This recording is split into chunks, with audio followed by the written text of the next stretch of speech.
Radio Guinée USA émettant à partir de Washington.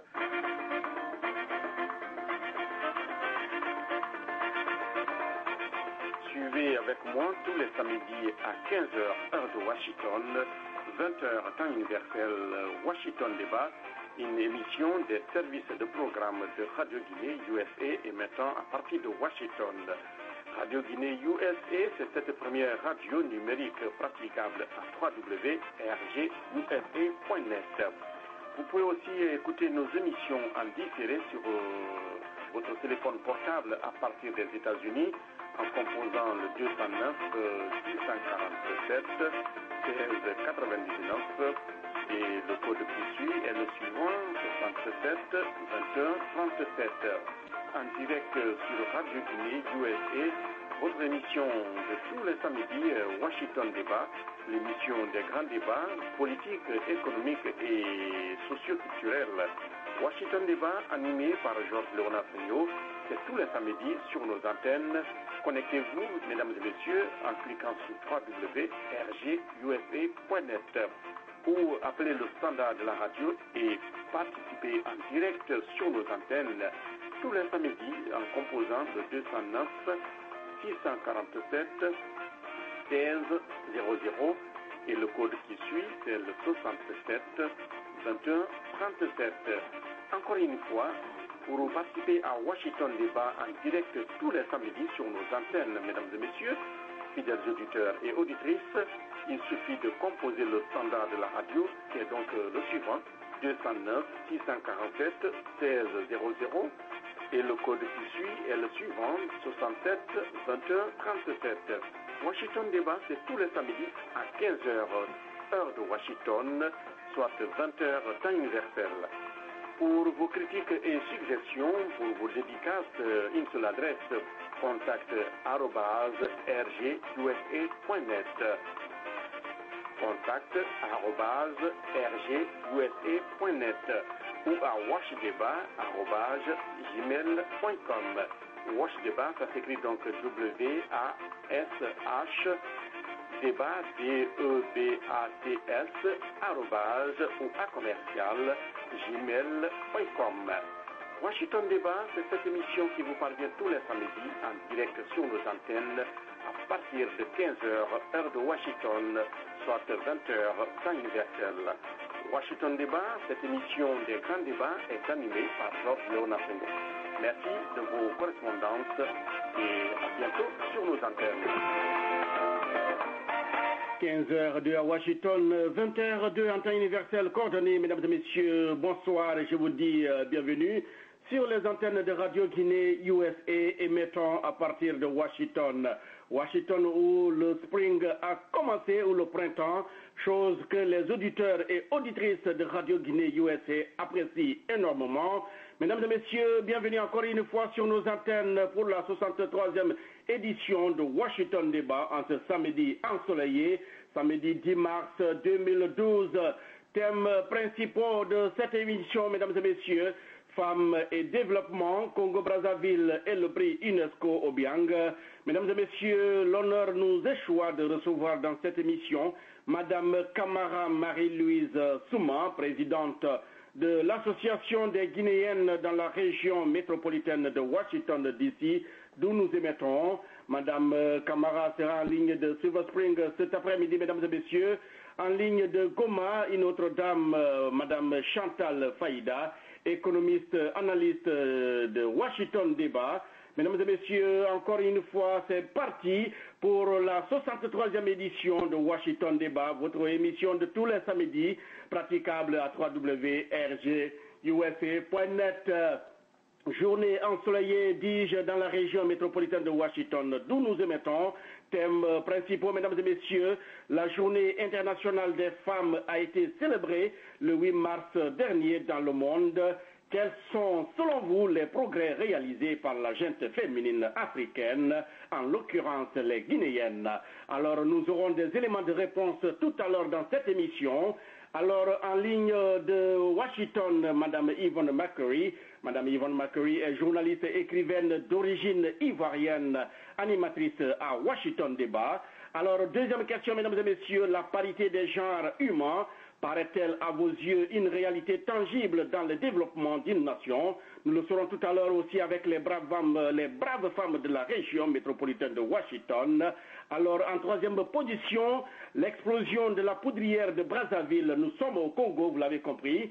Cette semaine a fait de nombreuses victimes et des dégâts matériels importants.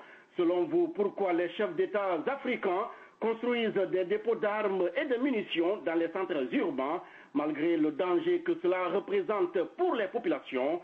Alors, en quatrième position, l'UNESCO a finalement accepté d'instituer le prix de la Guinée équatoriale pour la recherche scientifique. Nous sommes à Paris, bien sûr, en lieu et place du prix Théodoro Obiang Nguema, président de la République de la Guinée équatoriale. Quelle analyse faites-vous de ce feuilleton politico-culturel? Le standard est ouvert, mesdames et messieurs, pour vous, auditeurs et auditrices, panélistes de Washington Débat, 209 647 16 00. Et le code qui suit directement après avoir composé ce numéro, c'est bien sûr 67 21 37. Alors, mesdames et messieurs, bienvenue. Vous pratiquez en ce moment même Radio Guinée, votre première radio numérique praticable à www.rgusa.net. Nous sommes également présents sur Facebook et sur Twitter, les réseaux sociaux de communication. Et en ligne de Bukavu, si les dieux de la communication sont avec nous, nous aurons une autre dame, Madame Marie-Rose Bora. Et juste à côté de Madame Marie-Rose Bora, une autre dame de taille, Madame Benita Kengi, toute résidente dans la ville de Goma et dans la ville de Bukavu, là-bas en RDC où il est 22h05 en heure locale, 20h temps universel, 15h06 à Washington. Alors, mesdames et messieurs, bienvenue, coordination et présentation, Georges Léonard Sagno, prise de son Ba Abdallah depuis New York. Alors, le temps est très beau à Washington, chose que nous apprécions.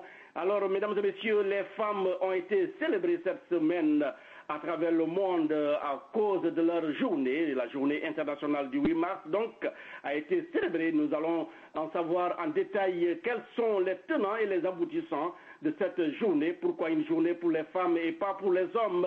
Pourquoi les femmes, qu'est-ce que les femmes ont donc fait pour le développement de leurs nations respectives, la Côte d'Ivoire, la Guinée, le Mali et les pays africains, bien sûr. Alors, pour commencer, mesdames et messieurs, je m'en vais prendre la route de Silver Spring ce soir, Silver Spring et College Park, où les Guinéennes sont mobilisées et fortement mobilisées donc pour célébrer cette fête. L'honneur mes choix, mesdames et messieurs, de recevoir dans cette émission Madame Camara Marie-Louise Souma. Elle est présidente de l'Association des Guinéennes dans la région métropolitaine de Washington. Alors, Madame Camara, si vous me recevez et que vous avez votre casque, bonsoir et bienvenue à Washington Débat. Bonsoir, Monsieur Sagnon. Ça nous fait plaisir de vous recevoir sur les antennes de Radio Guinée malgré votre calendrier chargé. Alors, Madame Camara, pour commencer, alors bonne fête à vous. Comment avez-vous célébré? Comment célébrez-vous encore, car vous continuez la célébration, la journée internationale des femmes qui se célèbre encore au cours de ce mois de mars que nous vivons. Alors, pour commencer, quelles sont les grandes lignes de la célébration de la journée internationale de la femme, Madame Camara?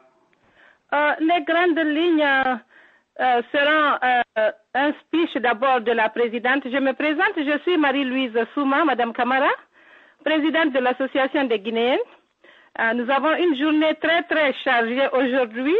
Les grandes lignes seront un speech de Madame Queen Afi qui va nous parler sur la violence des femmes, sur la violence sur les femmes.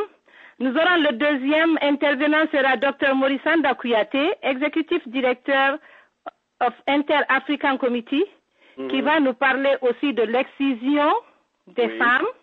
Ensuite, nous avons M. Mamoudou Diané, président des Blacks dans le gouvernement américain, c'est-à-dire BIG. Il va nous parler aussi de l'intérêt des taxes. Pourquoi les femmes doivent payer les taxes pour être redevables, et comment vivre aux États-Unis.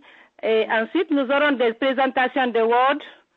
On va présenter des cadeaux. Et nous allons reconnaître notre première Guinéenne, Tanti Jeanne Martin Cissé, qui a été la présidente, la secrétaire la présidente du Conseil de sécurité des Nations Unies, présidente du mouvement panafricain des femmes et présidente de la commission spéciale des Nations Unies contre l'apartheid africaine de Guinée. Nous prenons exemple sur elle. Elle sera reconnue. Et ensuite, nous aurons Mme Doussou Kondé, qui est activiste à New York, qui viendra intervenir pour nous, ainsi que Mme Fatoumata Youla, une Guinéenne de Philadelphie, qui s'est déplacée spécialement pour venir fêter avec nous. Ensuite, nous allons danser et nous recréer pour fêter la fête des femmes. Très bien. Alors, je vois que votre calendrier est chargé cet après-midi à Washington. Alors, Madame Souma, Madame Camara, née Marie-Louise Souma, alors les femmes ont donc célébré, nous vous célébrons ce mois de mars, car le mois de mars est reconnu à travers le monde comme le mois de la femme mondiale, pour ne pas dire le mois de la femme guinéenne et la femme africaine. Alors, vous avez cité une panoplie de programmes que vous allez réaliser cet après-midi ici dans la région de Washington. D'où est partie l'idée d'une association pour les femmes de Guinée à travers la région de Washington, Madame Camara? L'idée est venue parce que dans la région de Washington, nous avons des sous-groupements qu'on appelle serrés, mais il n'y a pas effectivement d'association de femmes. Et finalement, nous avons pensé qu'il fallait nous réunir ensemble pour faire une association solide de femmes à Washington pour œuvrer à contribuer dans une meilleure intégration dans le processus du développement de notre pays, dans la collaboration, l'entraide économique, sociale et culturelle. Très bien. Alors, Madame Camara, nous parlons de la journée des femmes. Est-ce que vous pouvez nous dire aujourd'hui si la parité des genres humains paraît à vos yeux une réalité tangible dans le cadre du développement d'une nation, par exemple la nation guinéenne, notre nation? Oh, mais oui, parce que présentement, les femmes se déterminent de plus en plus dans les différents centres groupements en Guinée. Nous avons l'honneur nous avons la joie de dire que le président guinéen, à ce 101e anniversaire de la femme, a promis de vraiment assister les femmes. Et les femmes se déterminent. Par exemple, nous avons assez de groupements en Guinée. Nous avons le NAFA pour l'éducation de la jeune fille, les teinturières de Kindia, les femmes dans la production agricole, maraîchère de Dubreka, les centres contre l'excision, les groupements des marieuses, le groupement des fumeurs, ça c'est dans le cadre de la pêche. Les femmes dans l'écriture pour la culture, centre de l'Abbé, le musée du Fouta, dirigé par une femme qui est écrivain, Madame Zenab Koumancho Diallo. Nous avons le lauréat de la musique, la lauréate de la musique Sia Tolno, qui est guinéenne. Nous avons la femme représentatrice du Mano Riva Union, qui est dirigée par une femme. Ça, c'est une organisation sous-régionale pour le développement de la sécurité. Et dans du millionnaire pour le développement. Nous avons également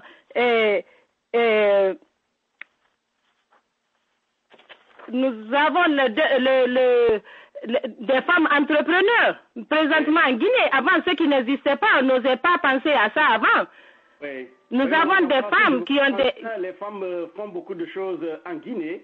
Dans notre cher pays, les femmes sont partout, dans la saponification, dans la pêche, elles sont à Bourbinet, elles sont à Koukoudé, elles sont organisées. Mais est-ce qu'au niveau de prise de décision, vous pensez que les femmes sont représentatives? Quand je parle de niveau de prise de décision, je veux parler au niveau du gouvernement, de l'État. Tout dernièrement, les femmes n'étaient pas du tout, mais pas dans ce gouvernement. Le gouvernement d'avant avait pris, parce que quand les femmes ont revendiqué, le gouvernement d'avant comprenait 168 femmes. Donc, maintenant encore, ce gouvernement est en train de mettre tout en œuvre pour l'émancipation de la femme. Nous avons plusieurs femmes dans le gouvernement maintenant, présentement. Mais donc, pensez-vous que la Guinéenne est satisfaite? Non, nous ne sommes pas satisfaites encore. Nous sommes toujours en train de nous battre. Nous allons continuer à nous battre. Il faut, avec l'éducation, l'instruction, l'alphabétisation, la formation et la connaissance. Parce que nous assumons beaucoup la responsabilité. La femme assume la responsabilité principale de la famille. Oui. Donc, il faut que nous continuions à nous battre pour qu'on nous reconnaisse, qu'on nous donne nos droits. Oui, alors je m'en vais vous dire que le thème de la célébration du 8 mars à Conakry par les femmes aura été donc l'autonomisation des femmes rurales et leur rôle dans l'éradication de la pauvreté et de la faim. Alors, ce jour 8 mars, les femmes regroupées autour dans le mythique palais du peuple à Conakry ont donc parlé de l'autonomisation des femmes rurales et leur rôle dans l'éradication de la pauvreté. Dans aucun espace de leur communication ce jour-là, les femmes n'ont parlé de prise de décision, de la représentativité des femmes au niveau de l'Assemblée nationale, au niveau du gouvernement. Pourquoi pas une femme présidente de la Cour suprême, pourquoi pas une femme premier ministre. Alors, dans d'autres pays africains, nous avons vu des cas d'exemple comme ça, mais ici, le thème qui a été donc proposé par nos mamans, nos sœurs, nos cousines et nos épouses en Guinée, c'était l'autonomisation des femmes rurales et leur rôle dans l'éradication de la pauvreté. Est-ce que vous ne pensez pas que ce rôle, c'est un rôle traditionnel de la femme qui a été mis en exergue au lieu de parler plutôt de l'apport de la femme dans la révolution industrielle, par exemple, parce que j'ai plein de femmes qui me parlent souvent de ce mot révolution industrielle. Quand on parle de révolution industrielle, de développement des nouvelles technologies, est-ce que vous ne pensez pas que la femme a sa place au lieu qu'elle soit reléguée toujours sur le plan rural, développement rural, l'autonomisation? Nous savons que c'est un rôle traditionnel réservé à la femme, car c'est elle qui va au marché, c'est elle qui fait la cuisine, c'est elle qui fait tout. Alors, Madame Camara, qu'avez-vous à dire à ce point-là? Oui, mais ça commence, le rôle de la femme commence dans le développement, par le développement rural. Ce sont ces femmes-là qui se battent, qui font l'agriculture pour nourrir leur famille, pour nourrir la population. Ça commence là. Je veux bien sûr que la femme, elle va se développer, elle se développe, mais à Conakry, je vais vous dire, il y a eu l'exposition des produits artisanaux ici, des 38 centres d'artisanat féminin et des ONG spécialisées dans l'agroalimentation et la médecine traditionnelle. Mm-hmm. Vous voyez? Donc, il faut rappeler que les femmes se battent aujourd'hui. Nous avons des femmes entrepreneurs en Guinée, des femmes des entreprises privées. Oui. Des femmes de la branche qui font qui ont des fermes aviaires. Oui. Donc, toutes ces réalisations devront interpeller toutes les femmes à se considérer comme responsables à part entière dans le développement de nos sociétés. Mm-hmm. Aujourd'hui, le rôle des femmes à côté des politiques ne passe pas inaperçu. Mm-hmm. Alors, nous pensons à toutes ces... Pardon? Oui, je m'avais vous rappeler quelques noms de notre histoire. Madame Mbalia Camara, Madame Kokotono, notre héroïne, oui. Alors, Madame Jeanne-Martin Cissé, vous l'avez dit, elle est encore vivante. Merci, et Dieu merci pour nous. Et les Amazones de Guinée ont été les braves femmes de Guinée qui ont donc laissé des empreintes indélébiles dans l'histoire de la Guinée politique. Et Madame Binta Pilote, elle fut première dame à piloter un avion en Guinée. Effectivement. Alors, ces dames ont été donc mises à l'avant-garde de la révolution. C'était au temps du PDG, du Parti démocratique de Guinée, de Feu Ahmed Sékou Touré. Aujourd'hui, les femmes, quand on parle de la femme guinéenne, on la voit de moins en moins, à part quelques-unes qui tirent leur épingle du jeu. Nous avons au niveau de l'Assemblée nationale Madame Diallo, Serra du Diallo, Madame Serra Diallo, qui est une battante, qui est donc syndicaliste de son État, mais à cause de sa lutte, elle a été donc proposée à ce poste et où elle fait vraiment ses marques. Mais en dehors de ça, il y a d'autres femmes qui m'ont dit, écoutez, la femme guinéenne pourrait mieux faire, elle pourrait être première ministre, elle pourrait être présidente de la Cour suprême, ou tout simplement, elle pourrait être ministre des Affaires étrangères, ministre de l'économie. Mais à ce niveau-là, est-ce que vous ne pensez pas que les femmes d'hier et celles d'aujourd'hui, il y a un grand fossé qui s'est creusé entre vous? Il y a un grand fossé qui s'est posé entre nous, mais nous sommes en train d'y remédier. Et nous devons aussi croire à nous-mêmes, à notre capacité d'œuvrer pour cette libération réelle de notre émancipation. Il y a ce fossé, mais le fossé là sera rempli parce que nous sommes en train de nous battre. La femme guinéenne est une très grande battante. Oui.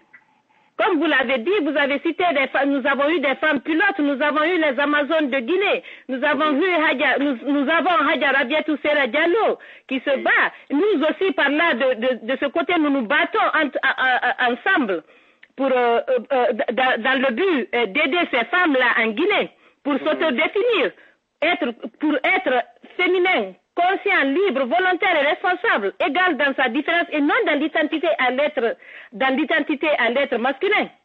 Pourquoi pas une femme présidente? Mais nous avons vu l'exemple du Libéria. Ça arrive en Guinée aussi, ça viendra. Nous avons des femmes très fortes là. Peut-être le temps n'est pas là, mais bientôt, avec notre lutte, nous arriverons à le faire.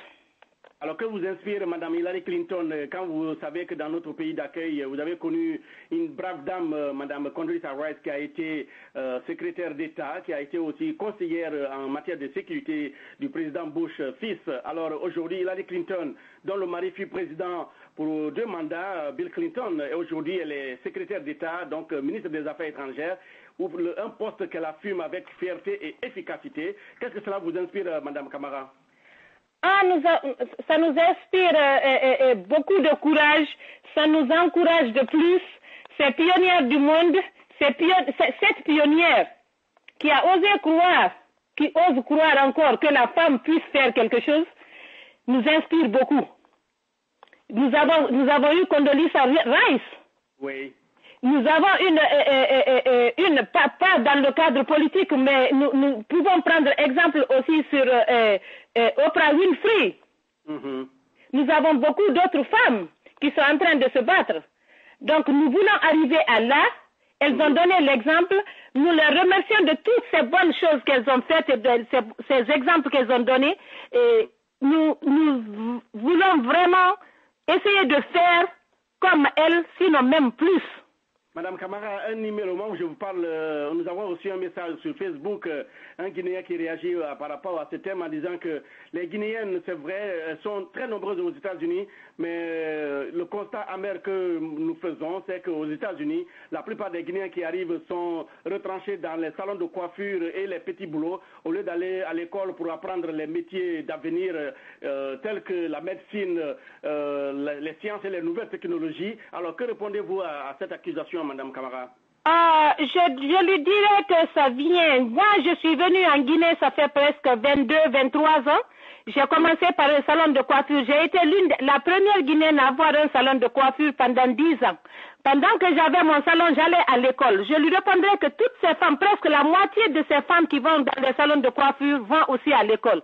Je suis allée à PJ Community College où j'ai eu mon gériatrique Nurse Aid.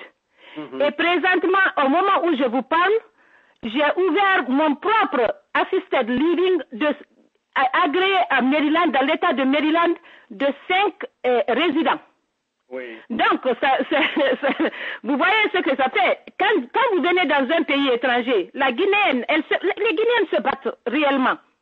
Très bien. Quand nous arrivons aux États-Unis, nous ne parlons pas la langue américaine, nous sommes des Africaines. Nous ne parlons pas l'anglais. Il faut d'abord apprendre l'anglais pour pouvoir aller à l'école. Merci beaucoup, Madame la Présidente. Restez en ligne, nous allons essayer d'avoir l'avis de Notre-Dame. Direction Lyon, si les dieux de la communication sont avec nous. Nous avons en ligne de Lyon Madame André Kébé, Notre-Dame, qui est là-bas et qui nous écoute et qui est aussi brave car elle est présidente du mouvement Changeons la Guinée. Je pense que notre ingénieur de son va nous ouvrir son micro. Madame André, si tel est le cas, bonjour et bienvenue sur les antennes de Radio Guinée. Oui, bonsoir Georges, bonjour Madame la Présidente, Madame Souma, si j'ai bien compris le nom. Oui, Madame Camara. Et bonjour à tout le plateau, bonjour à tous les auditeurs qui nous écoutent de façon internationale. Et merci pour l'invitation pour la journée internationale de la femme. Ça me touche tout particulièrement. Ça me fait plaisir d'assister à ce débat. Oui. Car vraiment, comme vous avez dit tout à l'heure, la femme guinéenne ou toutes les femmes du monde, bon, elles ont beaucoup de mérite, mais malheureusement, c'est vrai que la parité n'est pas toujours visible. Et moi, par rapport au gouvernement ou à la femme guinéenne, ce que je peux rajouter par rapport à ce que Madame Souma vient de dire, c'est vrai que le président Alpha Condé parle beaucoup des femmes et tout, qu'il veut nous impliquer, mais on est un peu dessus. Parce que sur le plan politique, les femmes ne sont pas représentées pour les hautes fonctions en Guinée. Les hautes fonctions, c'est-à-dire, on s'attendait à voir une femme Premier ministre ou une femme comme ministre de l'Éducation, les grands ministères. Pour l'instant, les femmes, elles ont le rôle secondaire, c'est-à-dire le ministre des Affaires sociales. On a connu, nous, on était la génération qui sont nées des années 60. On a connu des grandes femmes de la Guinée. Les Guinéennes ont été, vous avez cité plusieurs noms tout à l'heure, Mafure Bangoura et tout ça. On a connu des Guinéennes comme ça. On veut que ce soit les Guinéennes, qu'on arrive à continuer. Dans le monde entier, il y a une avancée des femmes. Actuellement, il y a beaucoup de femmes, il y a au moins 5 ou 6 femmes présidentes de la République, ça nous fait plaisir, il y a beaucoup de premiers ministres, mais ce n'est pas suffisant, on veut continuer. Et en Guinée aussi, que M. Condé arrive à donner, comme au Mali, c'est une femme qui est premier ministre là-bas. Donc en Guinée, on est un peu resté sur notre faim. Donc là-dessus, la parité, on aimerait bien, il y a une avancée, mais ce n'est pas suffisant, ce n'est pas les rôles, les petits rôles, on veut que les femmes soient bien représentées au niveau de toute la Guinée et de toute l'Afrique. Le niveau mondial, on se bat, les femmes se battent, on se bat toujours, mais on veut continuer que les gouvernements aussi nous considèrent, nous mettent des symboles, les femmes partout, aussi bien que les hommes, parce que les femmes africaines, elles sont très braves. Toutes les femmes sont braves dans le monde entier, mais les Africaines, partout où elles vont, elles font leurs preuves et tout ça. Mais malheureusement, tout ce qui est haute fonction, il y a très peu de place pour les femmes. Voilà, vous écoutiez, mesdames et messieurs, Madame André Kébé, en ligne de Lyon, en France. Madame André Kébé est une ancienne panéliste de Washington Débat. Alors, Madame André, merci de vos propos. Restez en ligne. En Afrique, nous savons que beaucoup de femmes se battent, elles sont braves. Vous avez cité quelques exemples. Madame Hélène Johnson Sirleaf, présidente de la République du Libéria. Bien avant elle, il y a eu d'autres femmes qui ont fait donc soleil et voilà donc briller de mille feux. Aujourd'hui, nous avons d'autres femmes qui se battent et qui font tout pour que les choses bougent. Alors, si tel est le cas, nous allons donc rester avec Mme André Kébé. Oui, Madame, vous avez dit que les femmes devraient mériter mieux, mais est-ce que dans votre pays de résidence qui est la France, pensez-vous que les femmes africaines, d'une façon générale, arrivent à percer, et en l'occurrence les Guinéennes, parce que Mme Camara a parlé des difficultés de langue ici aux États-Unis pour commencer, mais en France, ce n'est pas le cas, car les Guinéennes et les Africaines des pays francophones sont d'abord francophones, donc elles parlent français. Il n'y a pas de point de langue. Est-ce qu'à votre niveau là-bas, les Guinéennes, les Africaines arrivent vraiment à percer, Mme Kébé? Oui, ici, c'est vrai que nous, on n'a pas cette barrière de langue-là. Quand on vient en France directement, donc soit les femmes, bon, on peut aller à l'école directement, à l'université. Et à ce niveau-là, on n'a pas de problème. Le problème se situe simplement pour avoir les postes. C'est vrai que c'est pas toujours évident d'avoir un bon poste, mais on arrive quand même à faire avoir beaucoup de diplômes et avoir une bonne formation et puis de l'expérience. Il y a beaucoup qui se battent, qui arrivent à travailler soit dans le privé, beaucoup dans le privé, hein. Et comme entrepreneur ou comme il y a les femmes, elles se démarquent là-dessus, elles arrivent à aller à l'école ici, il y a aucun problème là-dessus. C'est ça. Donc il n'y a pas de Oui, Madame André, si je vous demandais de faire des propositions pour que la femme ait beaucoup plus de rôle à jouer, quelles seront ces propositions? Dans le cas guinéen, particulièrement. Dans le cas guinéen en particulier, mais dans le cadre africain, qu'est-ce qui manque encore à la femme, puisque vous avez parlé des postes importants de prise de décision, des ministères par exemple, des cours, des tribunaux. Mais, oui, ce qui nous manquerait à la femme africaine et la femme guinéenne en particulier, c'est que la place qu'on veut avoir, cette place-là, il faut lutter pour l'avoir. C'est-à-dire, quel que soit le président de la République qui va venir, qui va nous promettre beaucoup de choses, si nous-mêmes, on n'a pas l'audace, je dirais à toutes les femmes africaines, toutes les femmes guinéennes, il faut oser l'Afrique, il faut oser la Guinée, il ne faut pas se limiter. Même président de la République, on a beaucoup de capacités, on a beaucoup de mérites. Dans toutes les sociétés du monde entier, la femme a un très très grand rôle. Mais malheureusement, la personne qui ignore ce rôle-là, c'est d'abord nous-mêmes les femmes. Donc on ne se valorise pas assez. On n'est pas là, on est tout le temps pour boucher des trous là, pour être ministre des Affaires sociales, tel si dans les secteurs de même l'agriculture, on n'est pas. Donc c'est à nous de faire tout pour qu'on soit dosé. Il faut qu'on ose plus parce que j'ai l'impression on baisse un peu les bras. Alors que là actuellement, vraiment, il y a tellement d'exemples positifs. En Allemagne ici, Madame Merkel, Hillary Clinton que vous avez cité, il y a FMI, il y a une Française qui est là-bas actuellement. En Amérique latine, il y a beaucoup de femmes présidentes. Donc vraiment, là, les femmes guinéennes qui ont commencé, on a été les pionnières dans ce domaine-là. Il faut vraiment pas qu'on s'endorme. Il faut vraiment qu'on croie en nous, qu'on ose et que on se base à tous les niveaux pour être représenté, pour quel que soit le gouvernement qui soit là et que vraiment on connaît la place que nous méritons d'avoir. Voilà, vous suiviez, mesdames et messieurs, fidèles auditeurs de Radio Guinée, Madame André Kébé, ancienne panéliste qui revient sur les antennes de Radio Guinée, présidente du mouvement Changeons la Guinée. Espérons que les messages véhiculés aujourd'hui à travers nos ondes seront perçus par les femmes et les gouvernants.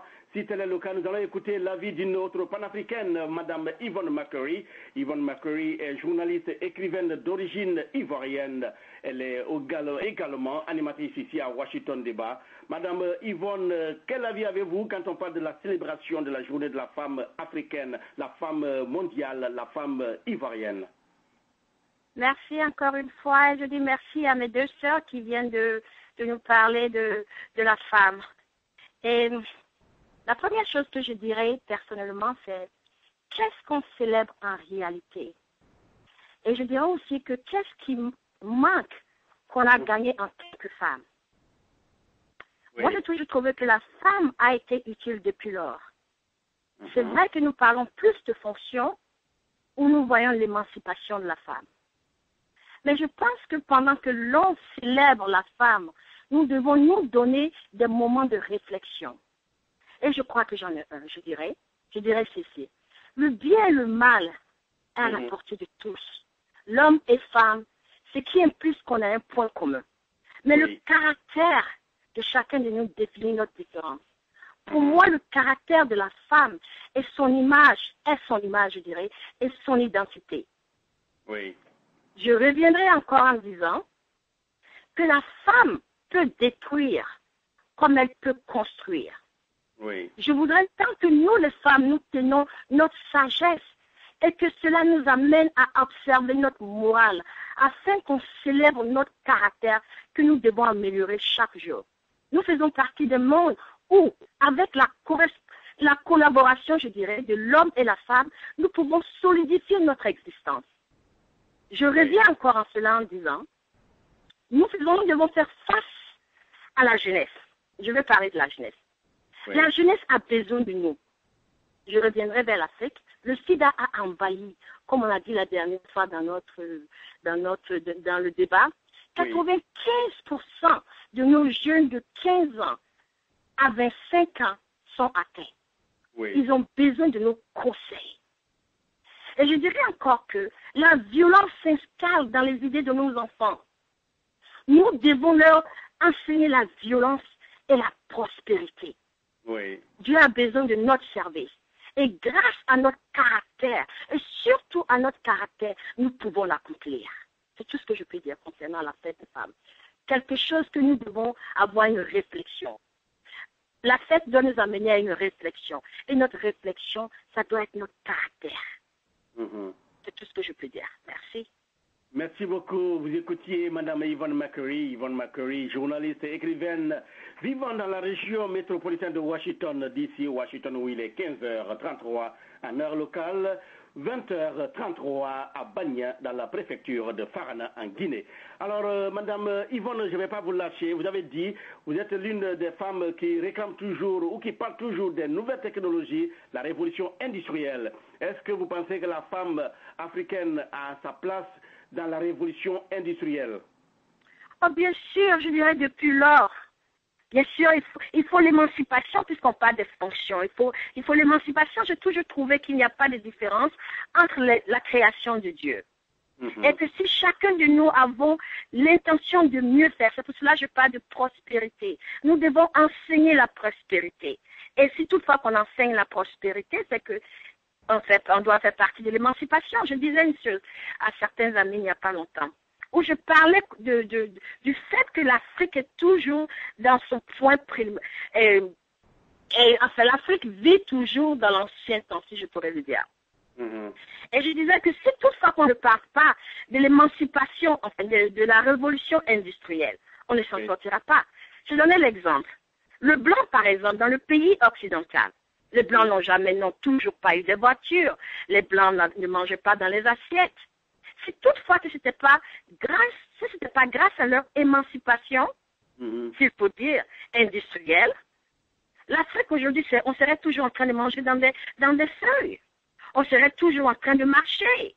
Donc, pour moi, la révolution industrielle est très importante. Ce n'est pas seulement pour les femmes, c'est pour les hommes et les femmes. Quand je parle des hommes et les femmes, je parle des enfants aussi. Donc, il faudrait qu'on avance vers la révolution industrielle. Et surtout, avant qu'on ne puisse aller quoi que ce soit, le karaté joue un très grand rôle dans l'existence de l'être humain.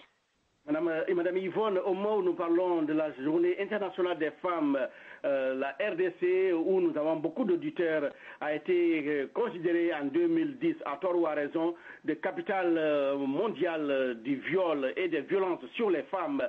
Alors, qu'avez-vous à dire, femmes victimes des guerres, femmes, disons, violées, femmes maltraitées, femmes abusées en Afghanistan et à travers le monde par les talibans? Aujourd'hui, nous parlons de l'émancipation de la femme, et de la place de la femme dans les prises de décision au niveau du gouvernement. D'abord, femme en tant que facteur de paix. Pensez-vous que la femme est un réel facteur de paix et de développement, Madame Yvonne? Mais bien sûr, puisque nous les femmes, nous sommes les personnes qui élevons les enfants. La famille est avec nous au moment où l'homme est en train de nous emmener de quoi tenir le foyer. Okay. Je ne peux pas du tout parler de la présence de la femme sans ignorer la présence de l'homme. Comme je venais de lui dire, nous avons besoin de l'un l'autre pour pouvoir solidifier notre existence. Et la violence, c'est la violence. Quand je parle de nous devons enseigner la non-violence à nos enfants, c'est l'enseignement de la maison qui amène ces personnes, ces hommes et ces femmes à pouvoir avoir certains comportements. Nous avons la prostitution. On peut parler des choses assez négatives. Mais, comme je dis, nos enfants et même nos frères et sœurs et entre nous-mêmes les femmes, nous avons besoin des conseils. La violence, j'espère bien qu'on pourra arrêter quelqu'un et dire que ne viole pas cette personne-là. Mais ce sera un autre sujet. Ça, c'est le droit humain. Et quand on parle de viol, quand on parle de guerre, tout est négatif. Et c'est dommage que nous, les femmes, nous sommes les victimes de cette situation. Mais je prie Dieu qu'en élevant nos enfants à la maison, avec nos conseils, la génération changera. Et il n'y aura plus de violence, j'espère bien, entre l'homme et la femme. Voilà, pour rappel, mesdames et messieurs, la fête du 8 mars a été officialisée par les Nations Unies en 1977. Et depuis lors, les femmes donc continuent de mener la bataille pour d'abord la survie et le développement. Alors cette journée de manifestation à travers le monde a connu des progrès. Nous l'avons dit tout à l'heure, des femmes sont présidentes dans des pays comme au Libéria, en Argentine, et les femmes premières ministres. Au Sénégal, nous l'avons connu au temps de Abdoulaye Wade I. Aujourd'hui, Abdoulaye Wade se prépare à briguer pour le second mandat. Alors, des femmes premières ministres, femmes au tribunal, femmes au marché, femmes dans les usines et dans les ateliers. Nous sommes aux États-Unis. Madame Yvonne, vous connaissez mieux ce pays. Au pays de l'oncle Sam, la femme et l'homme donc se complètent. L'homme pilote l'avion, tout comme la femme. Et la femme, elle est donc cheminot. Elle travaille dans les rails, dans les métros, partout à travers les États-Unis, dans ce pays qui bouge et qui ne dort pas, 24 heures sur 24, les femmes en Amérique portent des pantalons, tout comme les hommes aux États-Unis. Donc, c'est cela le progrès et l'émancipation de la femme. Alors, nous allons essayer de prendre l'avis apparemment d'un auditeur qui est à l'écoute depuis le début de cette émission. Monsieur Jules Fagamon, si c'est bien vous, monsieur du côté de la technique. Alors, ici, nous parlons de la célébration de la Journée internationale de la femme. Quand on parle de la femme, qu'est-ce que ça vous dit, la fête de la femme, monsieur Jules? Bonsoir, mes frères, monsieur le journaliste. Oui. Donc, vous parlez de la femme. Avant tout, c'est le respect.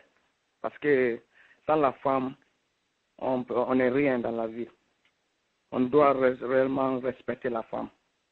Oui. Mais je suis vraiment content aujourd'hui parce que c'est la fête des femmes. Et c'est en Afrique. Sûrement qu'on néglige beaucoup. On néglige les femmes. Oui. Parce qu'avant, je me rappelle, il n'y avait pas un premier ministre femme. Il n'y avait pas. La femme ne faisait rien. La femme, elle était assise à la maison et c'est le papa qui faisait tout. Mais je vois aujourd'hui, comme au Mali, la première ministre, il y avait une femme qui est devenue, comme le Libéria, excuse-moi. Oui. J'étais vraiment content et j'ai vu une femme pour la première fois en Afrique. Président de la République. Présidente de la République. Oui, donc, j'ai vu oui. Exactement, comme le Brésil, la même chose. Donc, je vois que la femme africaine peut faire quelque chose. Oui. En Argentine aussi, la présidente, c'est une femme, oui. Exactement. Donc, je pense que la femme peut faire comme l'homme. Ce que l'homme peut faire, la femme peut faire. Donc, Monsieur Jules, dans notre pays d'accueil qui est ici, les États-Unis, comment voyez-vous la femme américaine? Est-ce que pensez-vous que l'exemple de la femme américaine, qui est partout, à la fois tout comme l'homme, qui porte d'ailleurs le pantalon comme l'homme, cet exemple-là pourrait faire tache d'huile, pourrait inspirer nos sœurs d'Afrique, pensez-vous? Oui, tout est possible. Tout est possible, monsieur le journaliste, tout est possible. Parce qu'aujourd'hui, par exemple, si on prend l'exemple, si on a des bons dirigeants en Afrique, on peut instaurer le système américain partout dans le monde. Oui. Parce que ce que la femme peut faire et ce que l'homme peut faire aujourd'hui aux États-Unis, vous voyez la femme travailler comme un homme. Oui. Vous voyez la femme piloter. Vous voyez la femme, tout le travail que l'homme peut faire, la femme peut faire aux États-Unis. Mais nous, ce qui nous manque aujourd'hui en Afrique, c'est parce qu'on néglige la femme. On néglige la femme et la religion, ça joue sur nous. L'ignorance de la religion, ça joue sur nous. Parce qu'aujourd'hui, la plupart des pays africains de Ouest Africa, ils sont musulmans. Oui. Donc, aujourd'hui, c'est aujourd'hui qu'on voit en Irak ou dans des autres pays arabes que la femme porte maintenant les pantalons. Aujourd'hui, comme le Maroc, exemple. Mais avant, on ne voyait pas la physionomie d'une femme. Donc, c'est pour cela que nos parents, les 80% guinéens ou africains, ils sont musulmans. Donc, ils veulent adopter le système musulman. Donc, c'est pour cela que nos femmes, nos sœurs, ne font rien. Elles sont assises à la maison. Et qu'est-ce qui fait ça? C'est pour cela que notre pays, notre pays est toujours enfoncé. On ne peut rien se faire. Parce que c'est l'union qui fait la forme. Aujourd'hui, si vous voyez les États-Unis, les femmes et les hommes se sont unis. Ils travaillent ensemble, ils font tout ensemble, c'est pour cela tout le monde court pour venir aux États-Unis. Si la femme et la femme africaine et l'homme africain se donnaient la main pour travailler, vous pensez qu'aujourd'hui l'Afrique allait être comme ça? Non. On allait être plus que les Africains et on allait être plus que les Américains parce que ça, c'est nous qui nourrissons les Blancs. Parce qu'aujourd'hui, si l'Afrique se donne la main, on ferme nos recherches, on ferme tout ce qu'on a. Donc, où les Blancs vont partir, comme la France, je donne l'exemple à la France. Donc, c'est pour cela qu'on est, comme aujourd'hui, je vous donne l'exemple à Chine. La femme et l'homme travaillent. C'est pour cela aujourd'hui ils sont devenus un pays économique aujourd'hui. Les Américains, ils concourent les Américains parce qu'ils sont unis. La femme travaille comme l'homme. Donc, monsieur Georges, c'est ça que j'avais à vous dire. Je vous prie et je vous donne la chance et je pardonne. Et il faut m'excuser ce terme, c'est la religion qui détourne l'Afrique. Merci beaucoup, Monsieur Gilles Fangamo, auditeur et panéliste de Washington Débat. Alors, la religion, vous l'avez dit, c'est un poids important dans le cadre de l'éducation et de l'émancipation de la femme, si j'ose dire. Alors, est-ce que tel est l'avis de Mme André Kébé qui nous a rejoint depuis Lyon? Mme André Kébé, vous avez suivi cet autre auditeur panéliste. Il a évoqué le poids de la religion dans l'émancipation de la femme. Alors, la femme a un poids, la religion a un poids traditionnel sur les pays à majorité donc fortement islamisés tels que la Mauritanie, notre pays. C'est vrai, la Guinée, la religion a un poids. Partout à travers le monde, dans les pays arabes, il a dit, la femme était reléguée au second plan, en Arabie Saoudite, au Yémen, partout en Afrique, au Maroc, en Tunisie. Le cas de la Tunisie, c'est un peu différent car en Tunisie, la femme a connu du progrès. Alors, est-ce que, André Kébé, vous pensez que la religion a un poids vraiment dans l'émancipation de la femme? Est-ce que c'est un facteur de blocage? Oui, c'est vrai que ça peut être c'est un poids. Mais ça dépend du pays comment, parce que dans la religion musulmane, il y a des pays, c'est vrai que c'est un facteur qui peut bloquer l'évolution de la femme. Oui. Mais dans certains pays, le pays comme la Guinée, ça ne bloque pas autant que ça, parce que l'histoire de la Guinée a montré que malgré la religion musulmane, les femmes guinéennes ont été vraiment on arrive, ça nous a pas bloqué dans l'évolution. Oui. C'est ces derniers temps où seulement on était ralenti, mais par rapport à ça, mais il y a le Pakistan, il y a une dame qui était là-bas, elle a failli même être présidente, et le Pakistan aussi, c'est un pays, si mes mémoires sont bonnes, je pense celle qui s'est fait assassiner. Parler de Madame Benazir Bhutto, oui, la dame voilà. Qui a été c'est une musulmane, il me semble.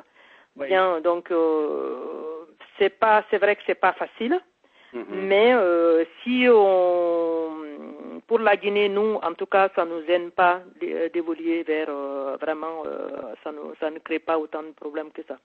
Si on se bat vraiment, on a vraiment notre place partout. Mais ce n'est pas facile, quoi. Mais la femme, de toute façon, l'histoire de la femme, en général, au niveau mondial, depuis, il y a des pays, il y a beaucoup de pays, même les grands pays, là, c'est seulement en 1945, après la Deuxième Guerre mondiale, que les femmes ont commencé à voter. Et quand vous voyez de là-bas où nous sommes aujourd'hui, le 8 mars, c'est vrai que ça nous fait plaisir parce que c'est un moment où on peut faire le point, de réfléchir pour savoir quelles ont été les avancées, qu'est-ce qu'on a pu faire, qu'est-ce qu'on ne peut pas faire, où on est limité, même dans les pays arabes, avec les printemps arabes et tout, on a peur pour les femmes, mais les femmes sont tellement motivées aujourd'hui et elles voient beaucoup d'exemples où on peut vraiment aller de l'avant. Et donc là, les luttes, quelle que soit la religion, je pense que ça ne pourra pas nous bloquer le processus.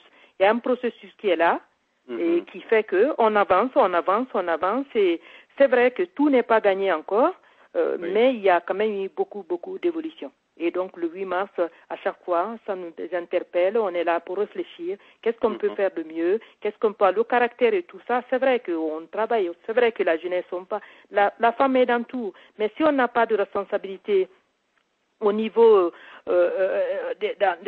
comme le Mali, je prends l'exemple du Mali, parce qu'il y a beaucoup, apparemment, les femmes sont juges, les femmes sont comme on est impliqué dans l'éducation, même pour la religion, si les femmes sont là, il y a des choses, on ne peut pas nous mettre de côté, parce qu'on a les hautes fonctions. Mais si la femme n'est pas aussi représentée que ça, c'est vrai que donc, c'est trop facile d'ignorer la vie, de dire les prises de décision, donc c'est très important que les femmes soient là, pour pouvoir défendre et la cause des femmes, toutes les violences, même pour les enfants, parce que c'est nous qui élevons les enfants. Donc, si on n'est pas là pour les grandes décisions, c'est un peu difficile pour faire avancer nos sociétés en Afrique là-bas. Parce qu'en Europe, ici, c'est vrai que la parité a beaucoup avancé. Il y a un email qui vient de nous parvenir. Il y a un homme qui réagit aussi à partir de Washington à travers Facebook. Il se dit ceci. En 1977, les Nations Unies ont reconnu et officialisé la journée internationale de la célébration de la femme. Mais depuis cette année, ça fait donc 35 ans jour pour jour. Mais cet auditeur dit que nous n'avons jamais eu une femme secrétaire générale de l'ONU. Qu'en pensez-vous, Mme André Kébé? Ah, ça, c'est très dommage. Ça, c'est très dommage. Parce que depuis l'ONU, je dirais même avant, enfin pour moi, je pense que l'ONU depuis avant 77 quand même avait fait la promotion de la journée de la femme. Avant peut-être que ça soit avant, c'est très vieux la journée de la femme là. Mais que l'ONU qui donne l'exemple là n'a pas été représentée par une femme, ça c'est un tort qu'il faut que vraiment les Nations Unies puissent pouvoir, ou nous les femmes, lutter. Donc encore une fois, comme on dit, la parité elle n'est pas toujours parfaite quoi. Il y a encore du chemin à faire. Il y a encore en avancé, c'est vrai, parce que le FMI c'est la première fois qui est maintenant une femme, parce qu'avant aussi je pense qu'il n'y en avait pas. Mais ça va venir. Ça va venir. S'il y a les femmes qui ont, au Brésil, aux États-Unis, peut-être c'est pas loin, en France, ça va se faire. Le Premier ministre n'a pas été encore, mais dans beaucoup de pays, c'est en train de venir petit à petit, mais on lâche pas et ça viendra. Je suis optimiste là-dessus. Vous êtes optimiste un jour, l'ONU sera commandée par une femme. Oui, Madame André, est-ce que vous pensez qu'au sortir de ce grand débat, les femmes devraient s'organiser pour déposer des recours au niveau des Nations Unies, par exemple, pour réclamer beaucoup plus de parité au niveau du poste de secrétaire général, car nous savons que les femmes sont secrétaires de l'OMS, de l'UNESCO, de la FAO d'ailleurs, c'est ce Sénégalais qui s'est rendu inamovible depuis, c'est Jacques Diouf, toujours. Alors on espère qu'à ce niveau-là, ça va changer aussi. Il y a beaucoup plus de femmes quand même qui sont capables de mener le combat, de jouer le rôle du premier plan, au lieu qu'elles soient reléguées au second plan en gérant des organismes des Nations Unies, au lieu que ces femmes-là soient leaders, secrétaires générales. Et voilà, vous l'avez dit, est-ce que vous pensez que c'est un combat que les femmes devraient s'organiser pour mener et jusqu'à porter au niveau du Conseil de sécurité s'il le faut? Oui, s'il le faut, oui. Je reste convaincue que c'est un combat qu'il faut mener. Il ne faut pas qu'il y ait une limite.